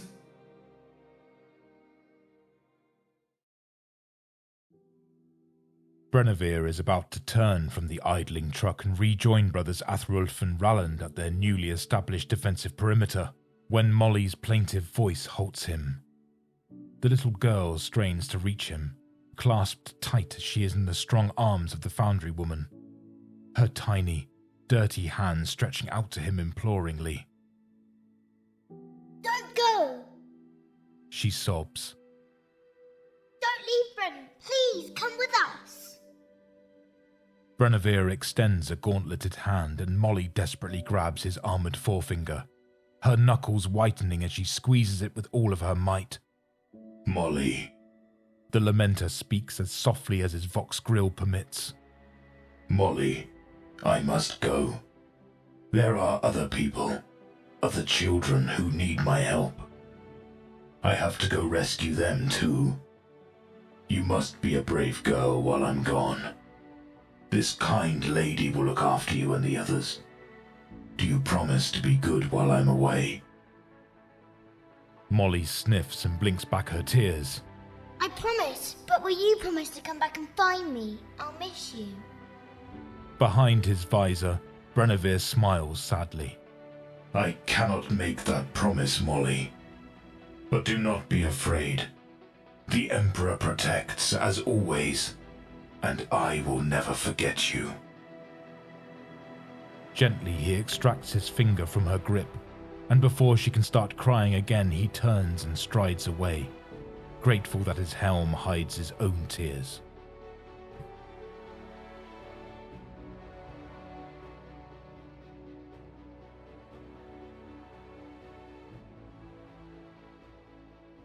Yes.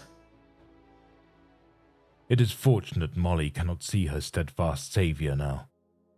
Neither she nor any of the other children would be able to recognize him. Krauk grips the rim of Brenneveer's gorget, holding him aloft as he spits a tirade of abuse and castigation into the Space Marine's tortured face. The Lamenter dangles like a child's poorly sewn rag doll in the Iron Warrior's implacable grip, blood flowing freely beneath his rent warplate, his limbs all crushed and twisted, his head lolling as Krauk shakes him like a disobedient menial in his fury. Broken bones grind together, and blood fills his punctured lungs. Brenneveer can barely draw breath, can barely form a coherent thought, yet he refuses to recant his actions or denounce those he has saved for the sake of a swift death. You have accomplished nothing, foolish little hero. Kralk sneers as Brenevere vomits more crimson vitae onto his cracked breastplate. Your own erstwhile allies have deserted you. Corellia will belong to the despoiler before the week is out. All your valor is in vain.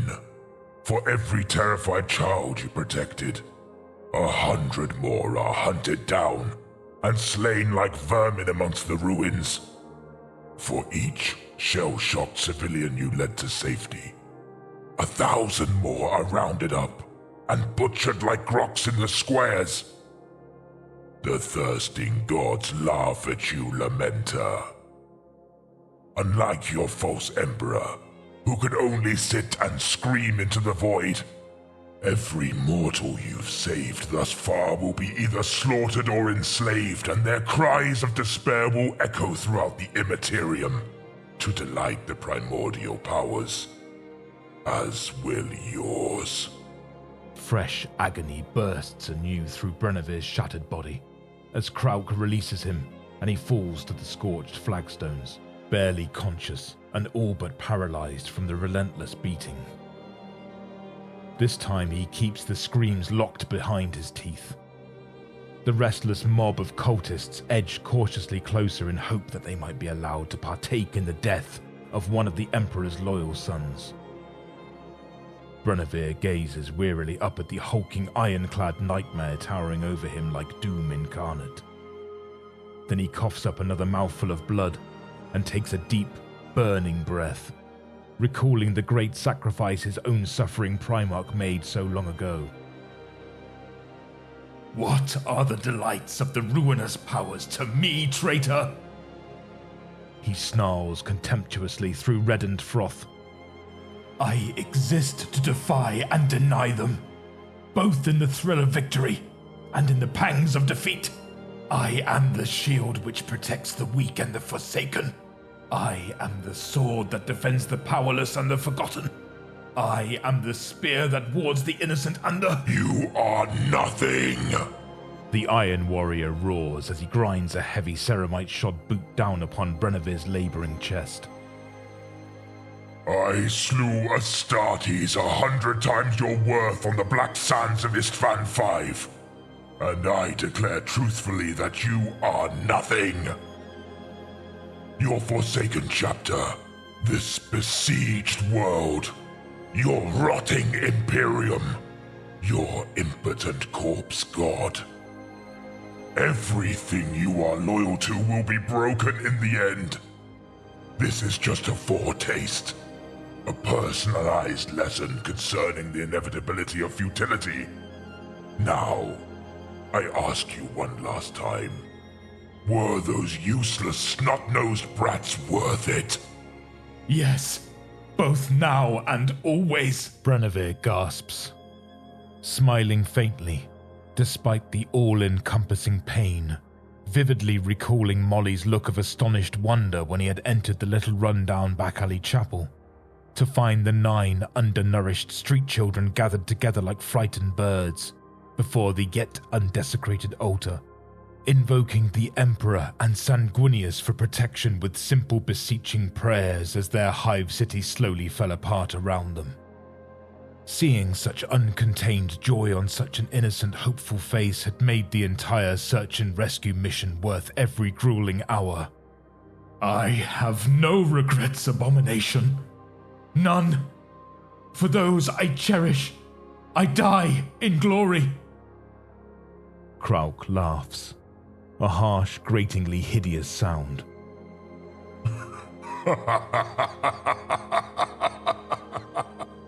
Oh yes, you shall indeed, Lamenter, though there will be no glory in your death. These jackals that clamor at my heels will ensure it. Stepping away from the incapacitated Space Marine, the Iron Warrior utters a series of sharp commands in a vile, unintelligible language, whose syllables pierce Brenevere's mind like poisoned spikes. An ecstatic cheer arises from the watching mortals. With a parting blow to the side, Krauk turns and stomps off, crunching over the corpses of dead cultists and PDF troopers alike, pausing briefly to scornfully kick in the head of the lifeless brother Ralland. Chanting a litany to the dark gods, the corrupted humans surge forwards, surrounding Brenevere and swarming over him like agitated, oversized ants. I am sorry, Molly. I hope my memory alone is enough to sustain you now. Serrated knives and other ritualistic flesh-tearing implements are driven through the rents in his armor and into his still bleeding wounds. Kralk has done his work well. Brenevere cannot even raise a gauntlet to fend off his assailants. A cult leader of indeterminate gender, sporting a brass face mask fashioned in the form of a tusked porcine, leaps atop his befouled breastplate, clutching a glowing firebrand. Another grabs a fistful of the Lamenter's flaxen hair and begins to crudely scalp him. Fights break out as the cultists vie for the honor of mutilating his flesh. The pig-masked leader crouches down and hisses some unholy declaration into the Space Marine's face, before thrusting the heated brand into his right eye. Segments of ceramite are slowly ripped free, as warp-maddened men and women who would have otherwise fallen in droves before Brenevere's chainsword and bolt gun defile his broken body in a howling animalistic frenzy. For those we cherish, we die in glory. The Lamenter screams out a final time before his tongue is severed in a welter of blood. Darkness engulfs him, as his left eye is likewise pierced. The degenerate mortals stab, kick, claw, and spit on him as the last pieces of his warplate are pried loose and cast aside. The hive is ours now. A phlegmy male voice gargles into his ear in garbled low Gothic, as several chain blades are activated in unison nearby. You have failed, Astartes. Curse your corpse god and die in vain. Better your target is me than the helpless people of Holdenmire. Brenevere steels his hearts and fortifies his mind against the torment and butchery to come. O Father Sanguinius, faithful and true even unto death, accept the sacrifice of your loyal son, in the knowledge that I have but one life to give to the Imperium. Abruptly, the chanting morphs into shouts of pain and anger, as the crack of lasfire fills the plaza. Furious at being interrupted, the cultists hurl themselves en masse at the approaching foe in a storm of pounding footsteps and blasphemous oaths. Some of the newcomers are singing Imperial hymns, and above the lasfire and the shrieking of revved chainswords, the familiar brutal bark of an Astartes patterned bolt gun rises, like a sacred song of defiance above the chaotic melee of joined combat. Brother Brenevere! Sergeant Athrulf's majestic booming voice is at once fury-filled and grief-stricken as he cuts and shoots his way through the throng of deranged mortals blocking his path. Brenevere cannot acknowledge him in any way, nor come to his aid. Do not put your life in peril on my account, he silently implores his squad commander, as the inexorable tread of Athrulf's boots draw steadily nearer. The children are safe, and I have fulfilled my duty. A retreating cultist slams against the Lamenter's shoulder, and then the cold, greasy edge of a knife is laid across his throat. Come no closer, the phlegmy-voiced man cries to Athrulf threateningly. Or your brother's life will be ended by my... The heretic suddenly collapses against his intended hostage, his threat unfinished, his heartbeat silenced. Scores of people are swarming about Brenevere once more, but with the cries of the Emperor protects, and Hive Holdenmire stands on their lips. One woman empties a canteen of water over his ravaged face, promising fervently to make those heathen off-world bastards pay. These humans do not sound or behave like Holdenmire's professional PDF troopers. Having broken the cultist charge, they protectively surround the fallen Lamenter, awaiting further orders from the Space Marine who had rallied them. The last cultist dies with a wail of despair, and then a helmless Athrulf is kneeling by Brenevir's side, clutching one of his crushed hands, his hot tears of grief pattering down upon Brenevir's forehead and cheeks. Brother, I am here. Can you hold on until Thoror comes? With great effort, Brenevir shakes his head. He can barely breathe now, and there is a cold blackness creeping over him that has nothing to do with his blindness. Sanguinary priest Thoror cannot save him. Kralk has done his work well. Forgive me, Brother Sergeant. Forgive me, brave fighters of Holdenmire. I cannot stay. I must go. Again.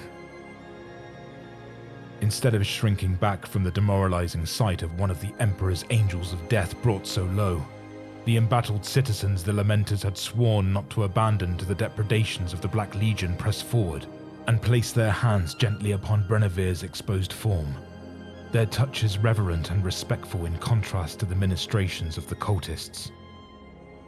"Thank you, Lord," an elderly man says in a trembling, unsteady voice. "I will remember you to the God Emperor for as long as I live," promises a younger woman, sounding as if she is on the brink of tears. "You stayed," another man whispers in awe. "Your chapter stayed, even after the other left." Molly's anguished, tear-streaked face flashes in Brenevir's mind's eye for a final time. Don't go! "I must. I am sorry. For those we cherish, we die in glory."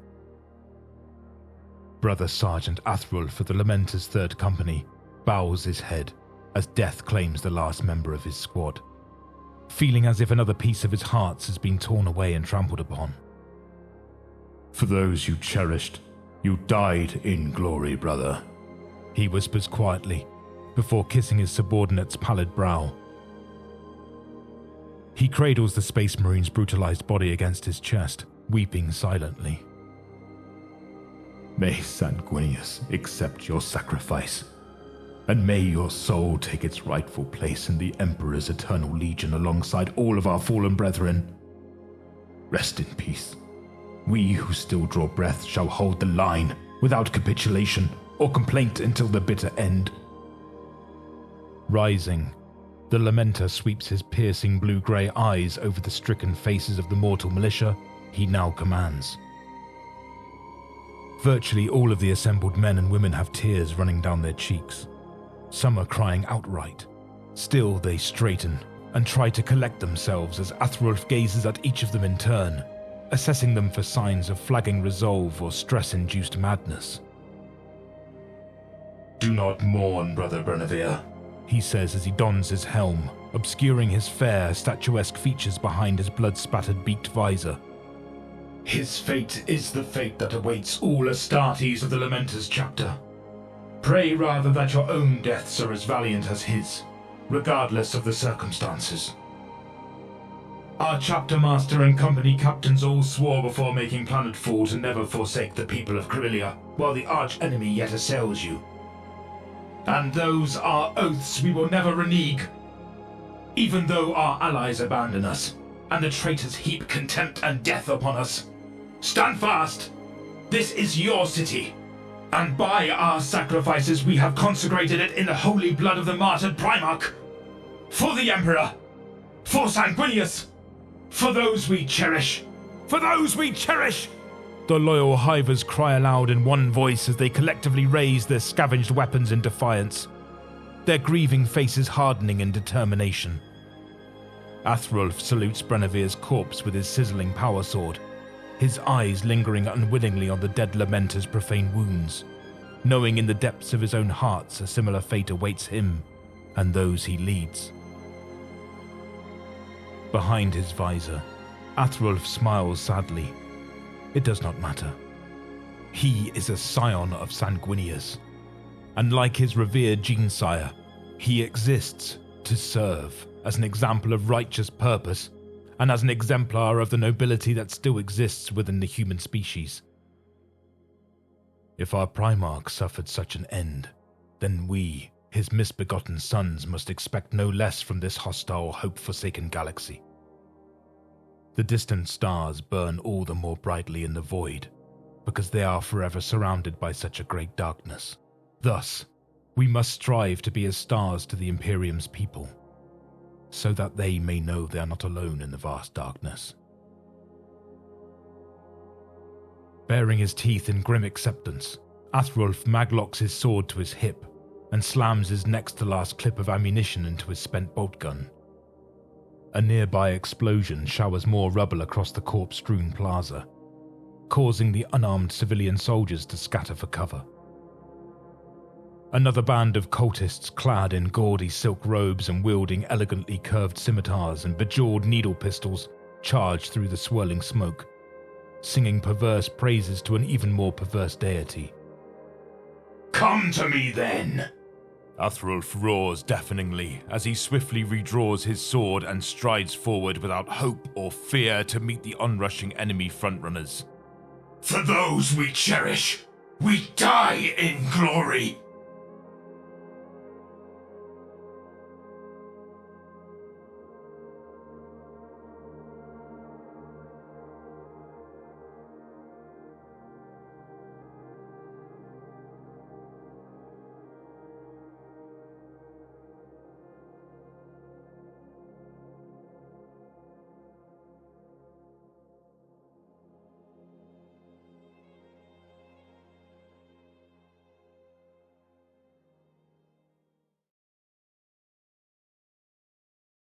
Download Raid Shadow Legends using the QR code and links in the description.